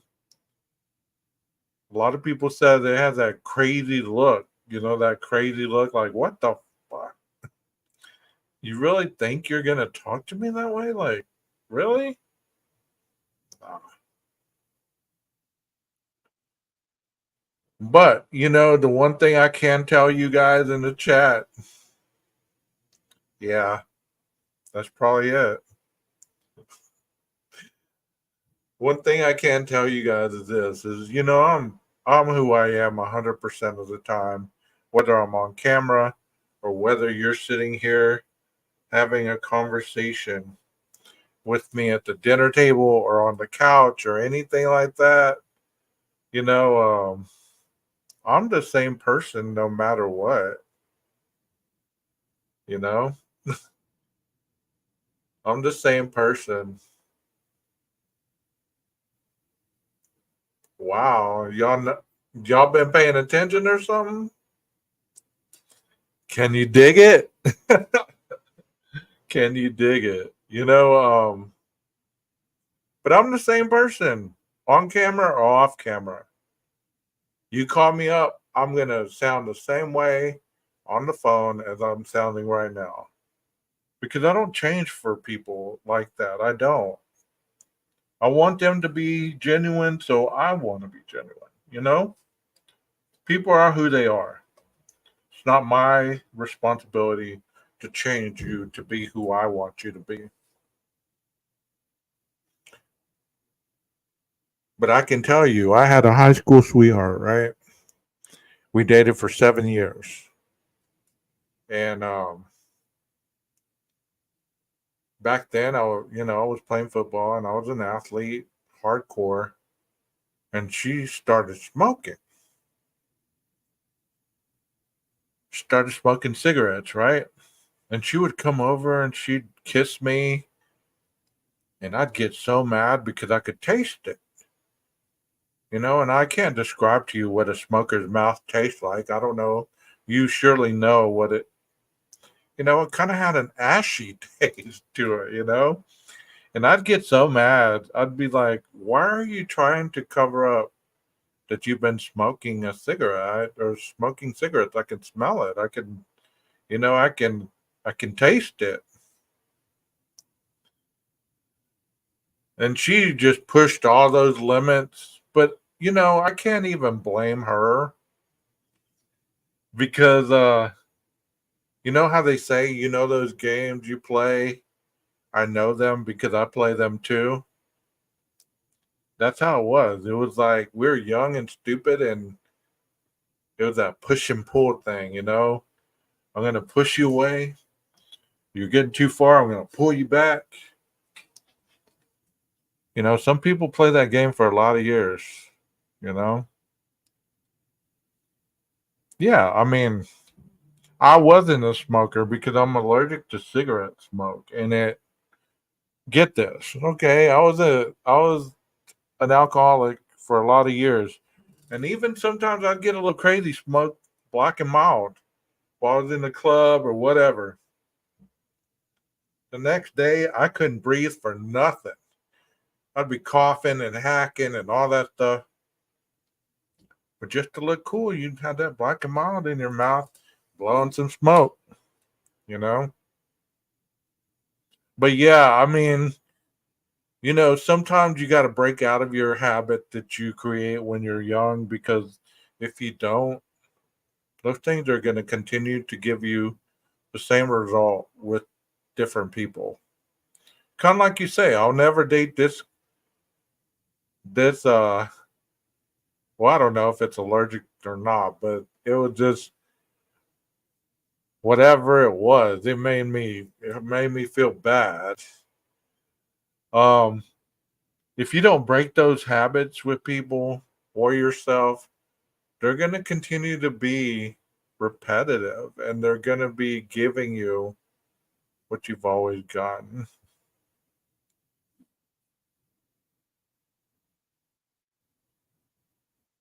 I was always scared of that too.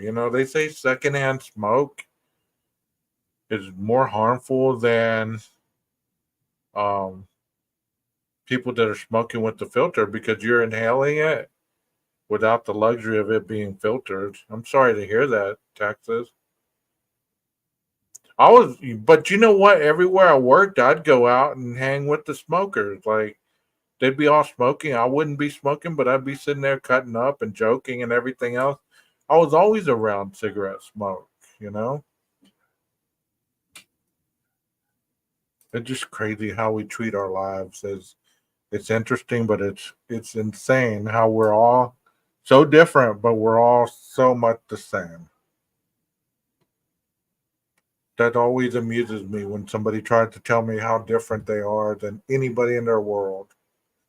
I'm like, you're only that way because you've been that way for a minute, but if you talk to people, most people have done what you're doing right now.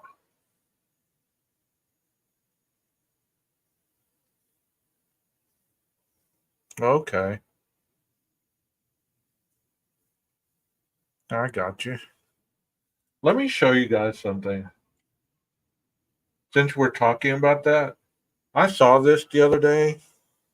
I don't know if y'all can see this, but it says, hopefully I won't get copyrighted by showing you this. It says Air Mist baked cinnamon apples. I don't know if y'all have ever smelled this, but this is like a seasonal thing. This is the most awesome smelling stuff.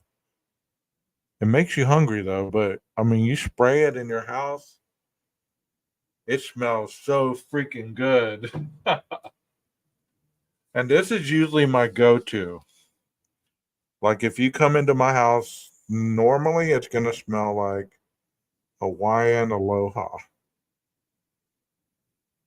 Cause this stuff lasts for a while. I know they have it. I don't know if they have like Family Dollar or whatever, those kind of stores, or Target, or those kind of stores, Walmart has it. But this is like a fall flavor, I guess. And this smells so freaking good. I mean, you walk in and your house smells like that. You're just like, oh my gosh. Yeah. I have a Scentsy thing in the wall or whatever they're called, you put them the little wax things in there. I can't get the sweet smelling stuff because I'm hungry all day, especially on the weekend. I will eat up everything in my house because of the sweet smelling stuff.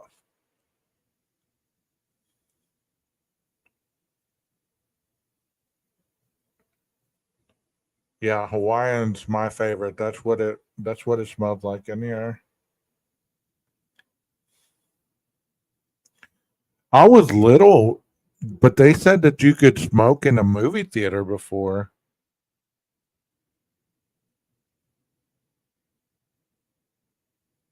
Yeah. Like there used to be a cloud, a cloud as you're watching the movie.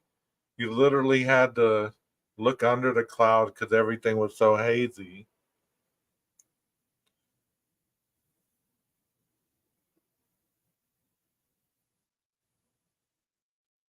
Yeah, that's true, Stevie. That's real true. That's real talk. Hey, thank you for the comment on Viviana's page. I'm glad that I got some checks and balances that have my back. So if I get too out there, you just say 12. Turn it off, bro.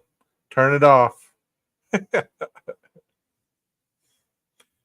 Anybody doing anything for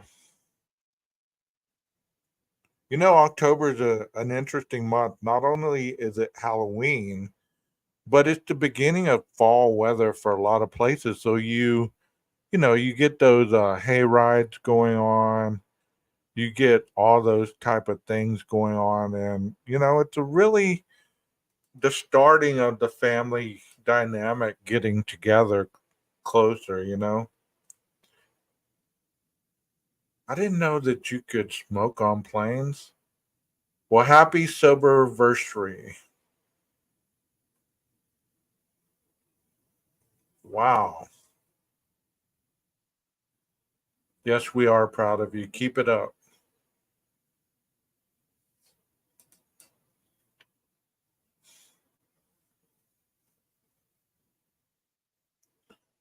DB says, I remember my cousin smoking in the grocery store and throwing the butt on the floor. I remember my aunt doing that too. They used to be able to smoke just about everywhere. I wish I had family to go on a hayride with and walk to the corn mazes, etc. That's so much fun. Well, don't rely on family. Go do it. I do so much stuff by myself. You wouldn't even believe it. Like people are like, you go out to eat by yourself, you go do this. I go to concerts by myself. I do all kinds of stuff. You just have to be mindful of your surroundings, you know? Be very mindful of your surroundings. How just sitting in the yard on in a lawn chair and just enjoying the night breeze is awesome, you know?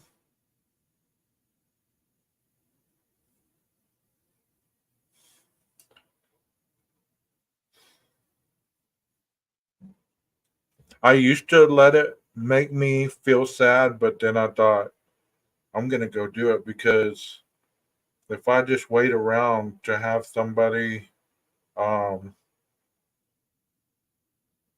I'll never do it. I'll never do it.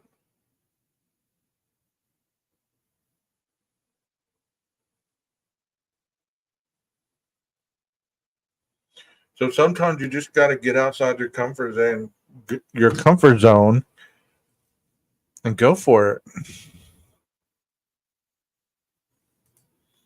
I mean, sometimes you have no choice. You just like, I'm gonna go do it because I want to go do it, and I'm not gonna wait around. You know, like I have my niece and nephews. You know, they're a bunch of fun to do stuff with. You know, but you know they're getting older and they have boyfriends, and you know they have all kinds of obligations.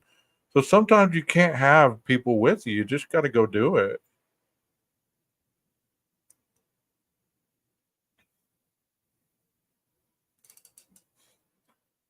I like. I've always wanted to go to a haunted cornfield.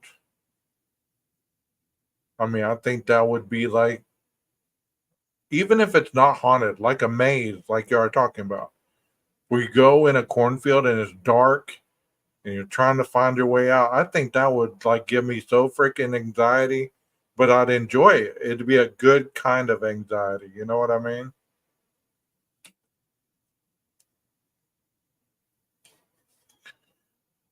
Let me give you another suggestion, okay? If your anxiety or your stress is getting really bad, get in your car, find a dirt road or find a gravel road or whatever kind of road there are there, um, and drive really slowly, turn the music off, and just scream your lungs out until you start crying or until you feel better. One of the two. Because you got to let that stuff go. Don't be hitting the steering wheel. Don't be gunning it. Don't be doing any of that. Just cruising with your windows up or your windows down where there's nobody around you and just scream and scream and scream. Let the air out. Don't hold it in, you know, because sometimes you're just holding all that stuff in and it just gets worse and worse and worse. Cornfields scare the crap out of you. You know, I watched Children of the Corn when I was young, and I never wanted to go into a cornfield, but I mean, thinking now, I think that would be awesome. Yeah, batting cages are good for that too. You're right. Or golf, you know, teeing off on a golf ball or something. Rage rooms, those are cool.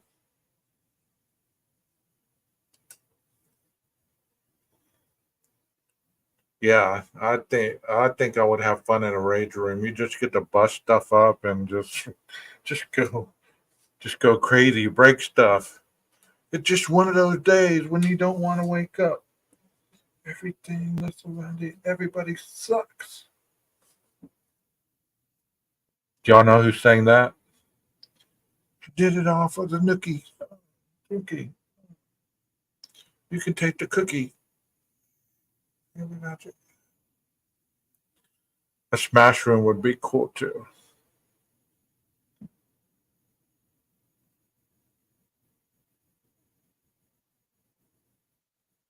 You're right, Stevie. You know, we're proud of good things to happen to the individuals in our chat, you know. It's almost like family. almost like family in here.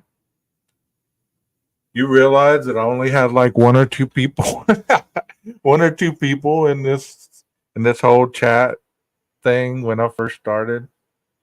Now I'm holding steady at like 19, 20. Limp Biscuit, Nookie. It's called Nookie.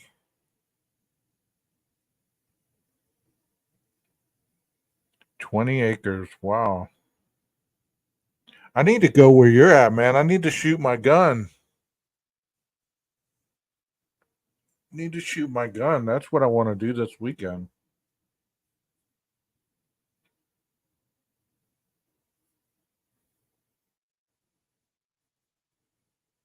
I wonder if I'll get flagged if I show a video of me shooting a gun. I probably will, huh?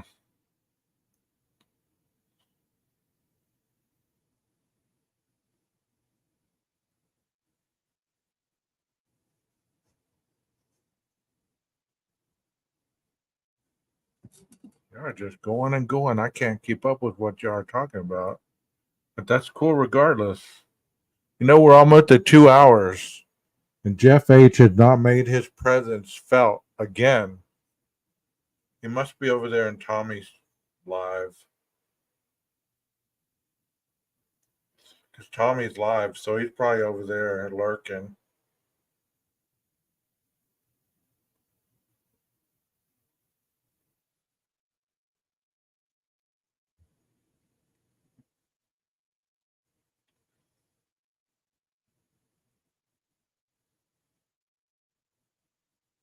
There he is. There he is. Hey, I used your quote tonight. A kind word turns away wrath.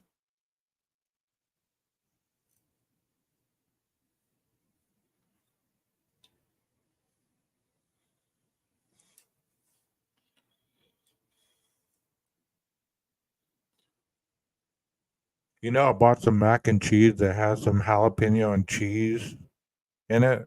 I'm so ready to break into that bad boy tomorrow for lunch. Do y'all do that? Do y'all like buy food and you're just like, man, I can't wait to eat this. Can't wait to eat this. Yeah, that one. A soft answer turned away wrath. I said a kind word turned away wrath, so I butchered it. Yeah. Creeper, creeper, creeper. There he is. Jeff, I give Jeff a hard time, man.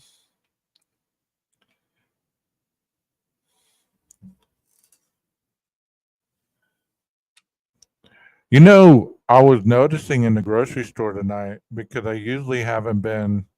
I've gone a month without eating meat,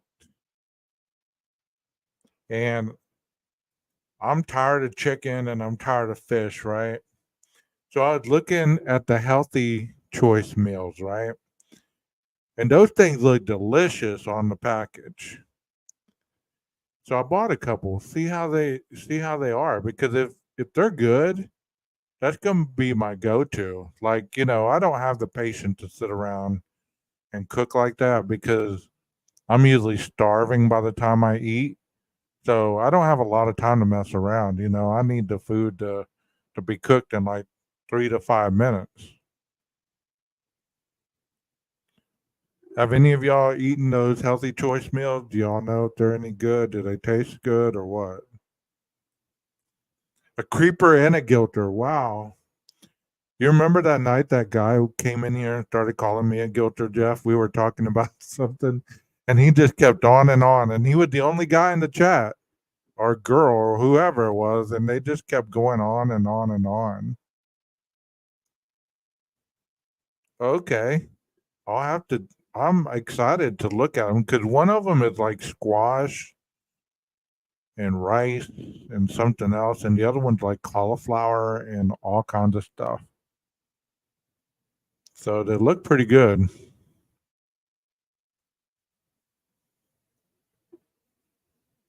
Okay, I'll have to check that out. Like I said, I wouldn't mind eating healthy, but I usually wait till the last minute, and then I'm like starving, and I don't have time to wait around for it to cook. You know what I mean? You know, some of you know my struggle. Like you want to eat now. You've waited too long, and you're hungry, so you're just like, man, yeah, TV dinners. There you go. You remember the old TV dinners, Texas? They used to come in that foil. You'd have to pull back the foil, kind of take it off the TV dinner. It'd be all steaming, and you'd get like your freaking dessert would always be kind of cold and hot. The rest of the food was kind of lukewarm or hot. It just it was terrible stuff back then, bro. I remember when they used to come in foil. Yeah, that's what I'm talking about. You have to take the foil off of them. Do y'all remember when you used to could be able to pop popcorn on the stove top? It would pop up into that foil, and then you just open up that foil, and the popcorn stayed in there. That was some stuff right there.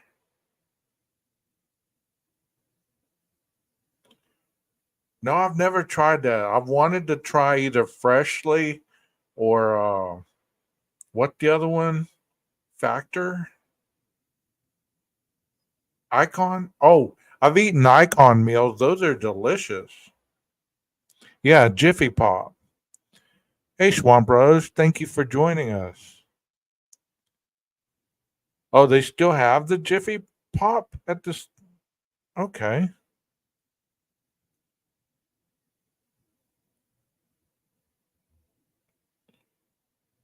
Yeah, I remember that popcorn stuff from back in the day. But yeah, if y'all want a good protein based with a lot of protein in it, those Icon meals are really good. They're really good. They're really good.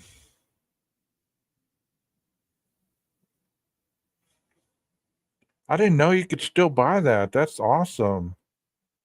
I just remember like, on a Friday or Saturday night getting the popcorn, putting it on the stovetop and just watching it, fill up and it'd be done when it quit popping and you just, open up the foil and there you had popcorn. So yeah.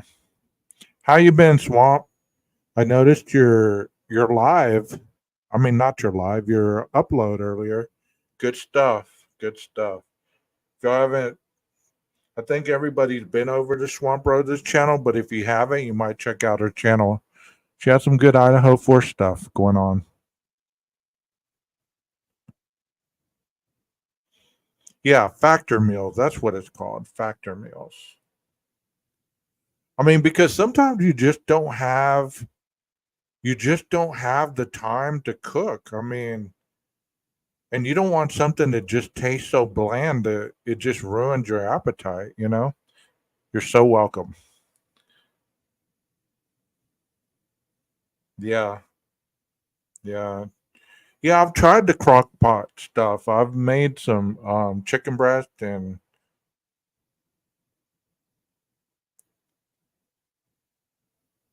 I'm just not a very good cook. I can grill all day. I can use the barbecue grill and all that. I'm a hell of a grill person, but as far as cooking, I can follow direction, but like I said, by the time I finish cooking it, I'm either not hungry or it just doesn't taste like it's supposed to. Swamp, are you a good cook?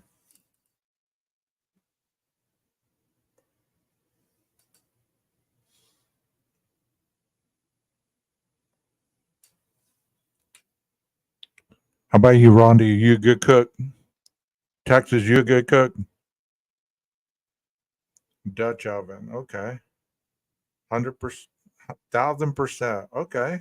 Awesome.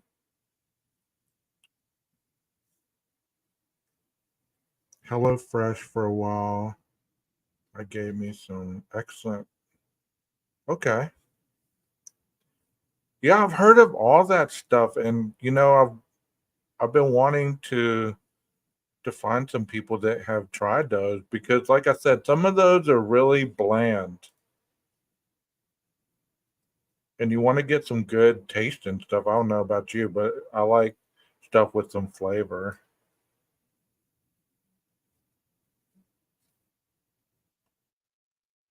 Home Chef. Do they come like prepackaged like meals, or do you have to? This question's for you, Swamp and Southwest. Do they come and Jeff? Do they come with where you have to make up what you order, or do they have pre-made up meals for you that you just buy the whole meal?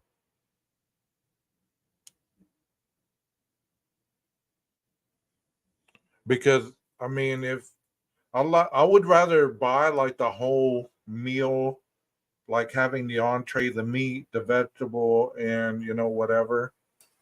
Okay, you make it. Okay, my mouth's watering right now. You can get prepackaged, but I get the ones where they provide all the ingredients and you prepare. Okay. See, another thing that I do is I buy the frozen vegetables or the frozen meals that you just add like chicken to it or whatever, and you steam the vegetables. And sometimes when I have a little bit of time, I do that, and those are pretty good.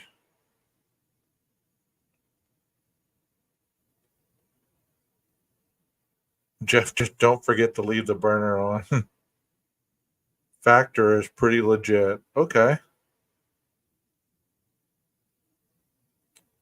good stuff. Good stuff. I'm glad you guys are have tried some of this because it's always good to hear good feedback, or bad feedback because sometimes those things are pretty expensive and you don't want to waste your money on something that's not very good.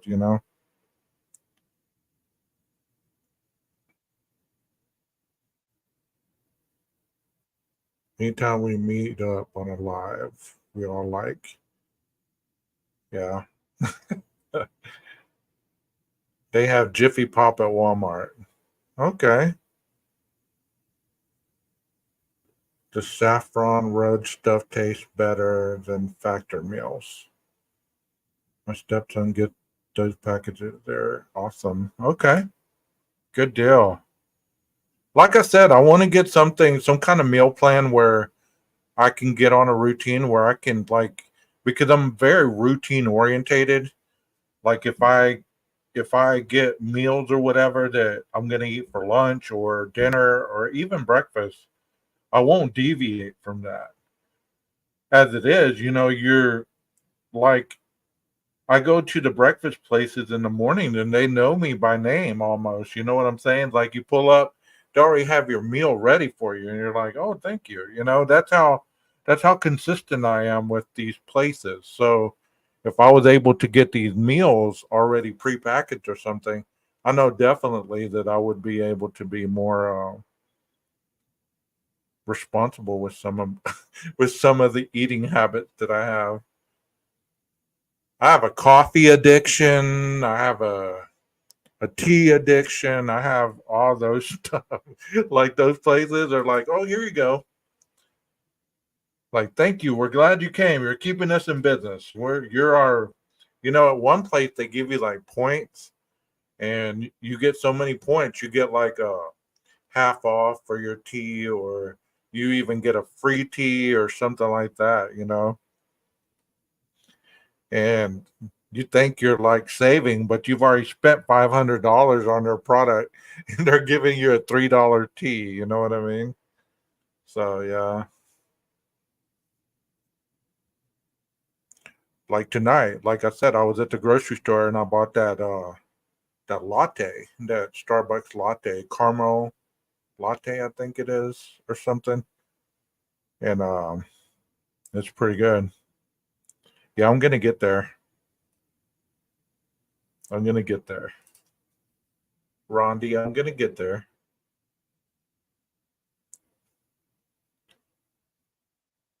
Yeah, You know another place that's really good. I don't know if y'all have them around your area, Swamp, but it's called Seven Brew.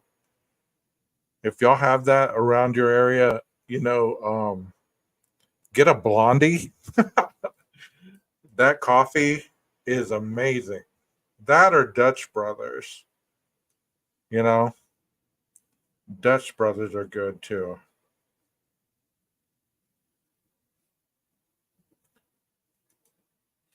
Dutch Brothers, that's where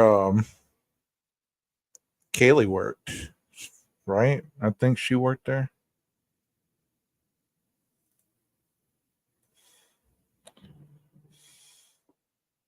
She used to be a guilter. Oh, Swamp used to be a guilter. I didn't know that. I don't like giving people names like that, but Oh, your daughter works at Seven Brews. That place is awesome. I love that place. We're about to get one, and that's my favorite drink, the Blondie. Stevie said you used to be a guilter. That's why I was repeating that.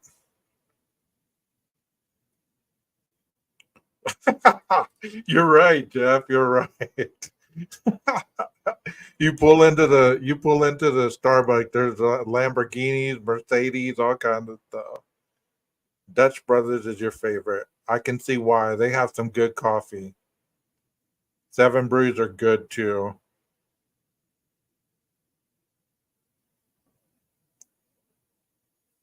Yeah.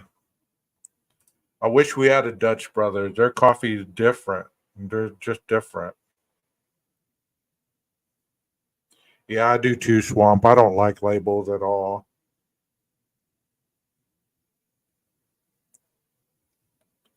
You know, I tried a chocolate coffee this morning, and I thought, I don't know, because I'm not really a big chocolate person, but I tried that coffee, and it wasn't bad. It kept me from drinking it as fast as I normally drink it because I usually like the white chocolate mocha. I like the white chocolate tasting coffees.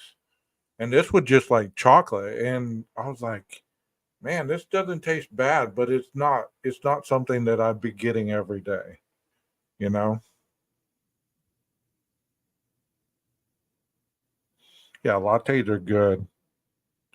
I messed up and got a double espresso one day, and I had the biggest headache when I came down off that stuff.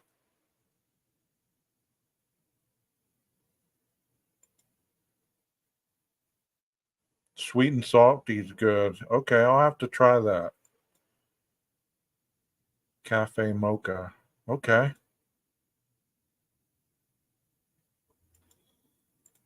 There's a cold there's like a in the grocery store. I don't know if it's everywhere, but it's called Khalifa's, and it's a cold brew, and it's in a like a brown bottle. It looks like a carafe kind of, but it's in the cold section. And that coffee, I don't know what they put in that coffee, but it is like, I mean, if I'd ever done crack, I would think that that's what crack would feel like.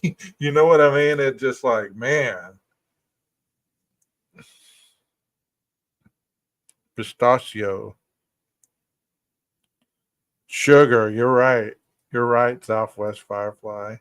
Yeah, that's probably what it is. Starbucks has an apple crisp latte right now that's seasonal, and it's really good too. It's really good. I made my own coffee this morning with dipping. Well, I thought that said butthead toast. It said buttered. I thought it said butthead toast. Oh my goodness. Caramel, chocolate caramel latte. Me too. Now I want coffee. It's gross. Yeah, you drink it straight from the bottle. Like you pour it into a coffee cup or whatever, but it's iced coffee. So you can drink it cold. It tastes like Fireball. Oh my gosh, that sounds delicious. Yes, sir. I got you, 12. Fireball. Man, that sounds good. Sounds good. But yeah, if y'all go, I'm all giving Starbucks some advertisement here. If you're in the neighborhood and you're by Starbucks, why don't y'all stop by and get you a apple crisp latte, iced or hot? It's seasonal and it will make you feel great. Limit time portions only. Blondie chiller with caramel. See, I haven't gotten the caramel drizzle yet on that drink. That's my drink too. But I've never asked for the caramel, so I need to remember to do that. Okay, she did work at Dutch Brothers. I thought that. I thought that. Ice brown sugar, oat milk shaken espresso. Jeff, you have a Dunkin' Donuts, right? They have good coffee too. Yeah, trying to get me a Starbucks sponsor. Next time you'll see me live, there'll be a little Starbucks emblem at the corner of my live chat.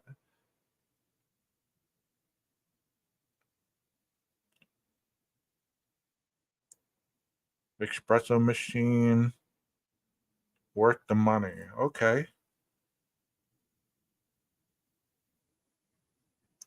So you are good with those espresso machines. True crime. Yeah. True coffee crime. I know. I know. I got a good sense of humor, Swamp. I really do. It just sometimes there's people that come in the chat that just try to disrupt your stuff, and I have a very limited tolerance for that. But we got a good chat going on.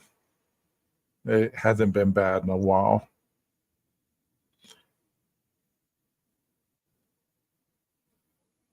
Oh my God! Now we're gonna start on donuts. We've gone from healthy meals to coffee to donuts. Heidi, no.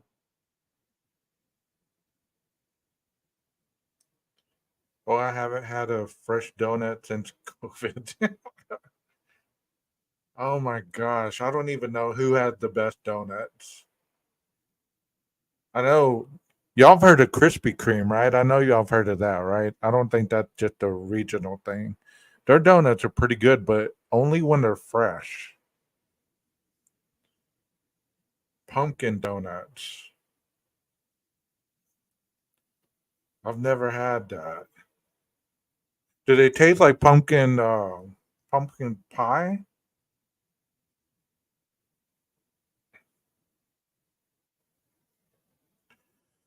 Well, I shared that earlier at the beginning of the live. I believe that possibly that might be fraudulent or maybe a website that has not been vetted thoroughly. That's why I really haven't said much about it. I mean, there's a lot of people that are talking about it, but I believe that it's not legit. I mean,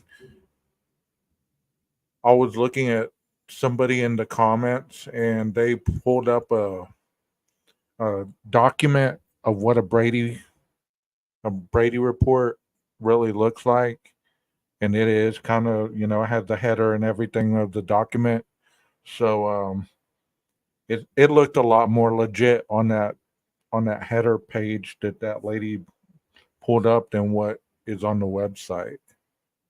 So I don't really sure looks to me like it's a site where anyone can complain. Yeah, that's what I thought too. It's like a site where you can get on there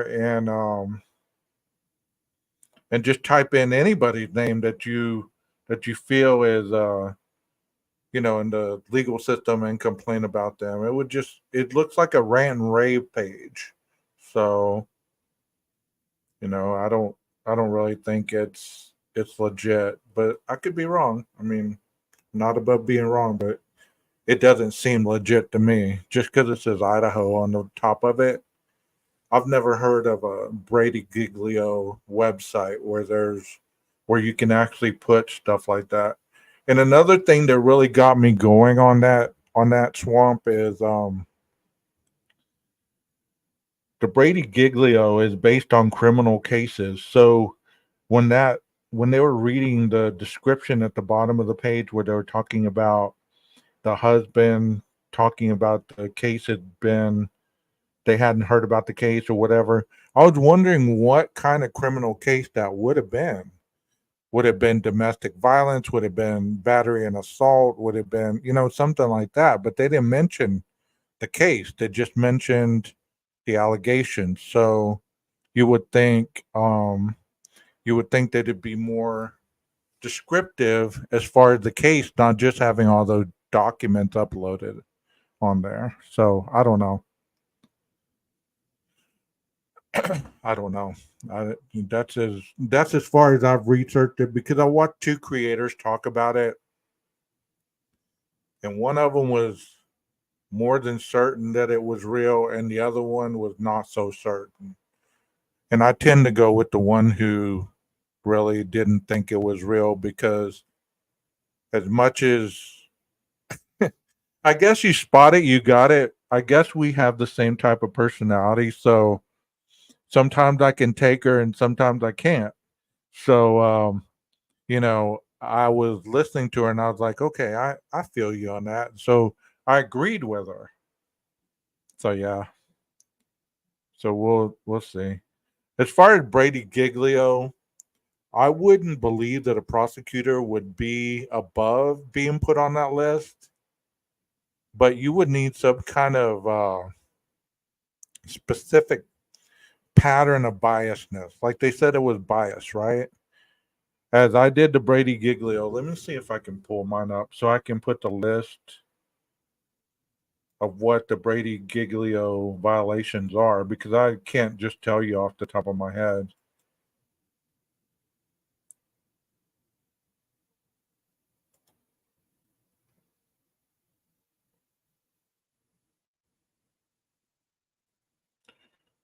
Are you guys getting tired of me talking? If you are, put a 1 because we've been going for a while. So just let me know when you've had enough.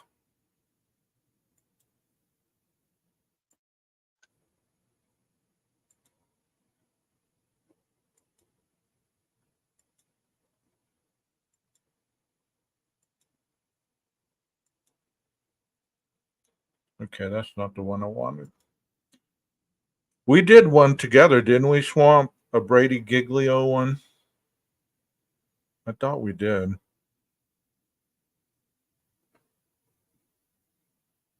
If you're hungry for donuts, press a 2.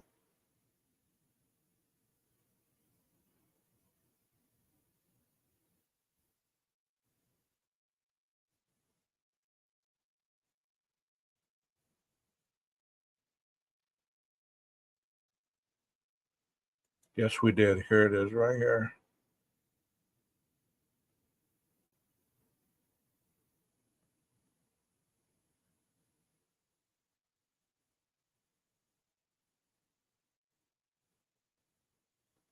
Wow, on that live, we went from Brady Giglio to freaking. We went from Brady Giglio that night to the fire hydrant.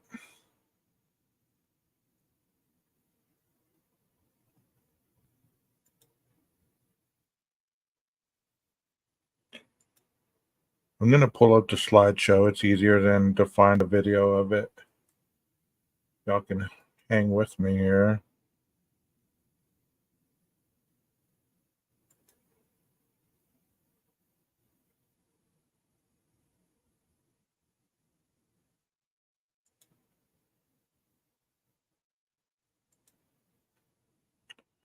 Okay, I'm going to go over this really quickly with you guys. I didn't really plan on doing this, but it's cool. I don't mind doing it.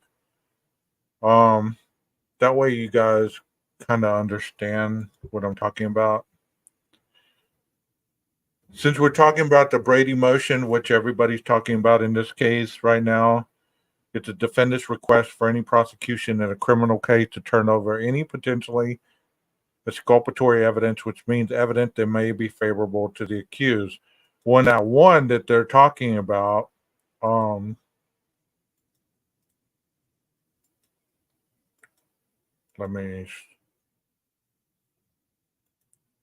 these are some of the things that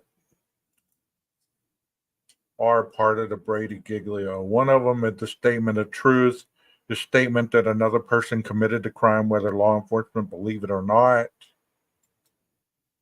Police credibility, any information concerning law enforcement officers that place their credibility in the issue. It says law enforcement. Police informant, that there are pending charges against the police informant. There's witness statements, inconsistent descriptions by different witnesses of the criminal or the witnesses of the criminal or the crime.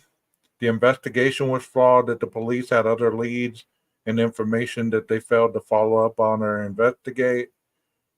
So I don't see any biasness here. So the witness statement would be inconsistent descriptions by different witnesses of the criminal or the crime. So that pretty much sums it up. These are the Brady violations right here. And none of those say biasness. I wouldn't think that any of these violations have anything to do with the biasness. So I believe that based on this and based on what I know about Brady Giglio, I believe that this is false. Also, you can go and look at the lawyer you know.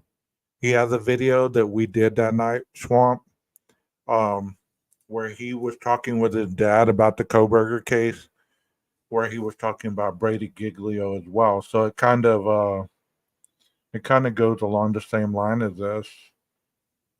So I don't believe that that is legit, because as a prosecutor, how would he fit into any of this if he's the one prosecuting?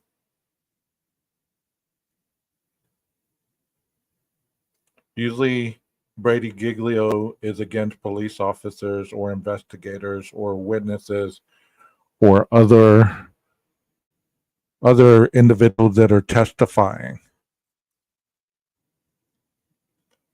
not the prosecutor. How would he be? I could be wrong. I hope Viviana makes a video on that so that, we could get some kind of clear insight if it's anything different. But as far as I know, it doesn't fall. And how was that case investigated so quickly? You would have heard about internal affairs investigating the case. And I don't believe that there's an internal affairs when it comes to prosecutors or attorneys, but I could be wrong. But I believe it's mostly law enforcement, detectives and things like that.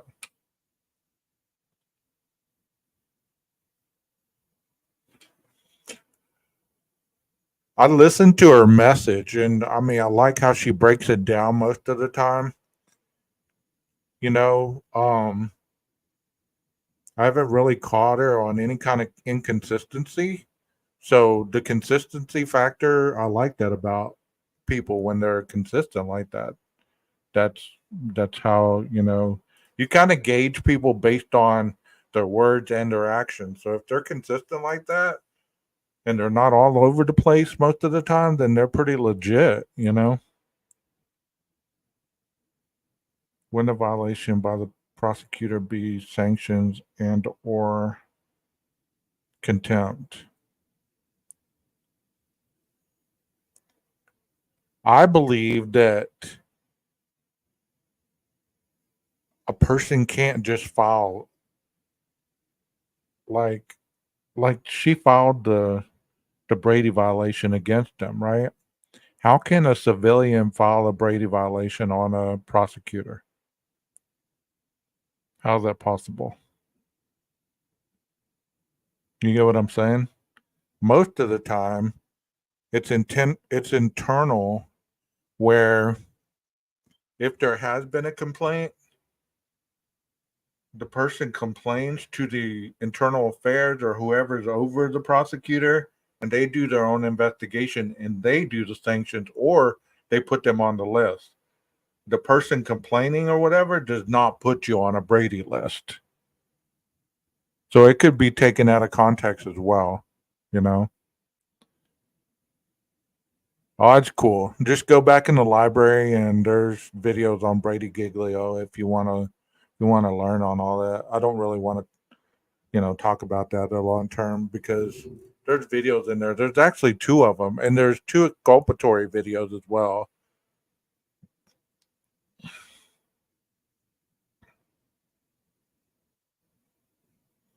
Yeah, she said some of our relatives are lawyers and stuff. But I hope that answered your question, Swamp. And anybody else who may have had a question about that being real or fake, it is my understanding at this point that it would not be real. It would be leaning more towards fake news. But I'm always open to be wrong. You know what I mean? So I don't make statements on here that are concrete, where I'm going to cause, arguments on certain things. But you guys, I've gone 2 hours and 33 minutes. I don't see any ones or twos, so I don't know where you are at with this. Are y'all still good?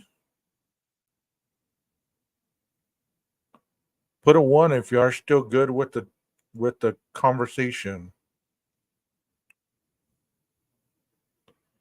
If you're kind of getting tired of it, put a 2. Oh, we got a 2. There's a 1. Okay. 1 or 2. 1 or 2. 1. Okay, you are good still? 1. Okay.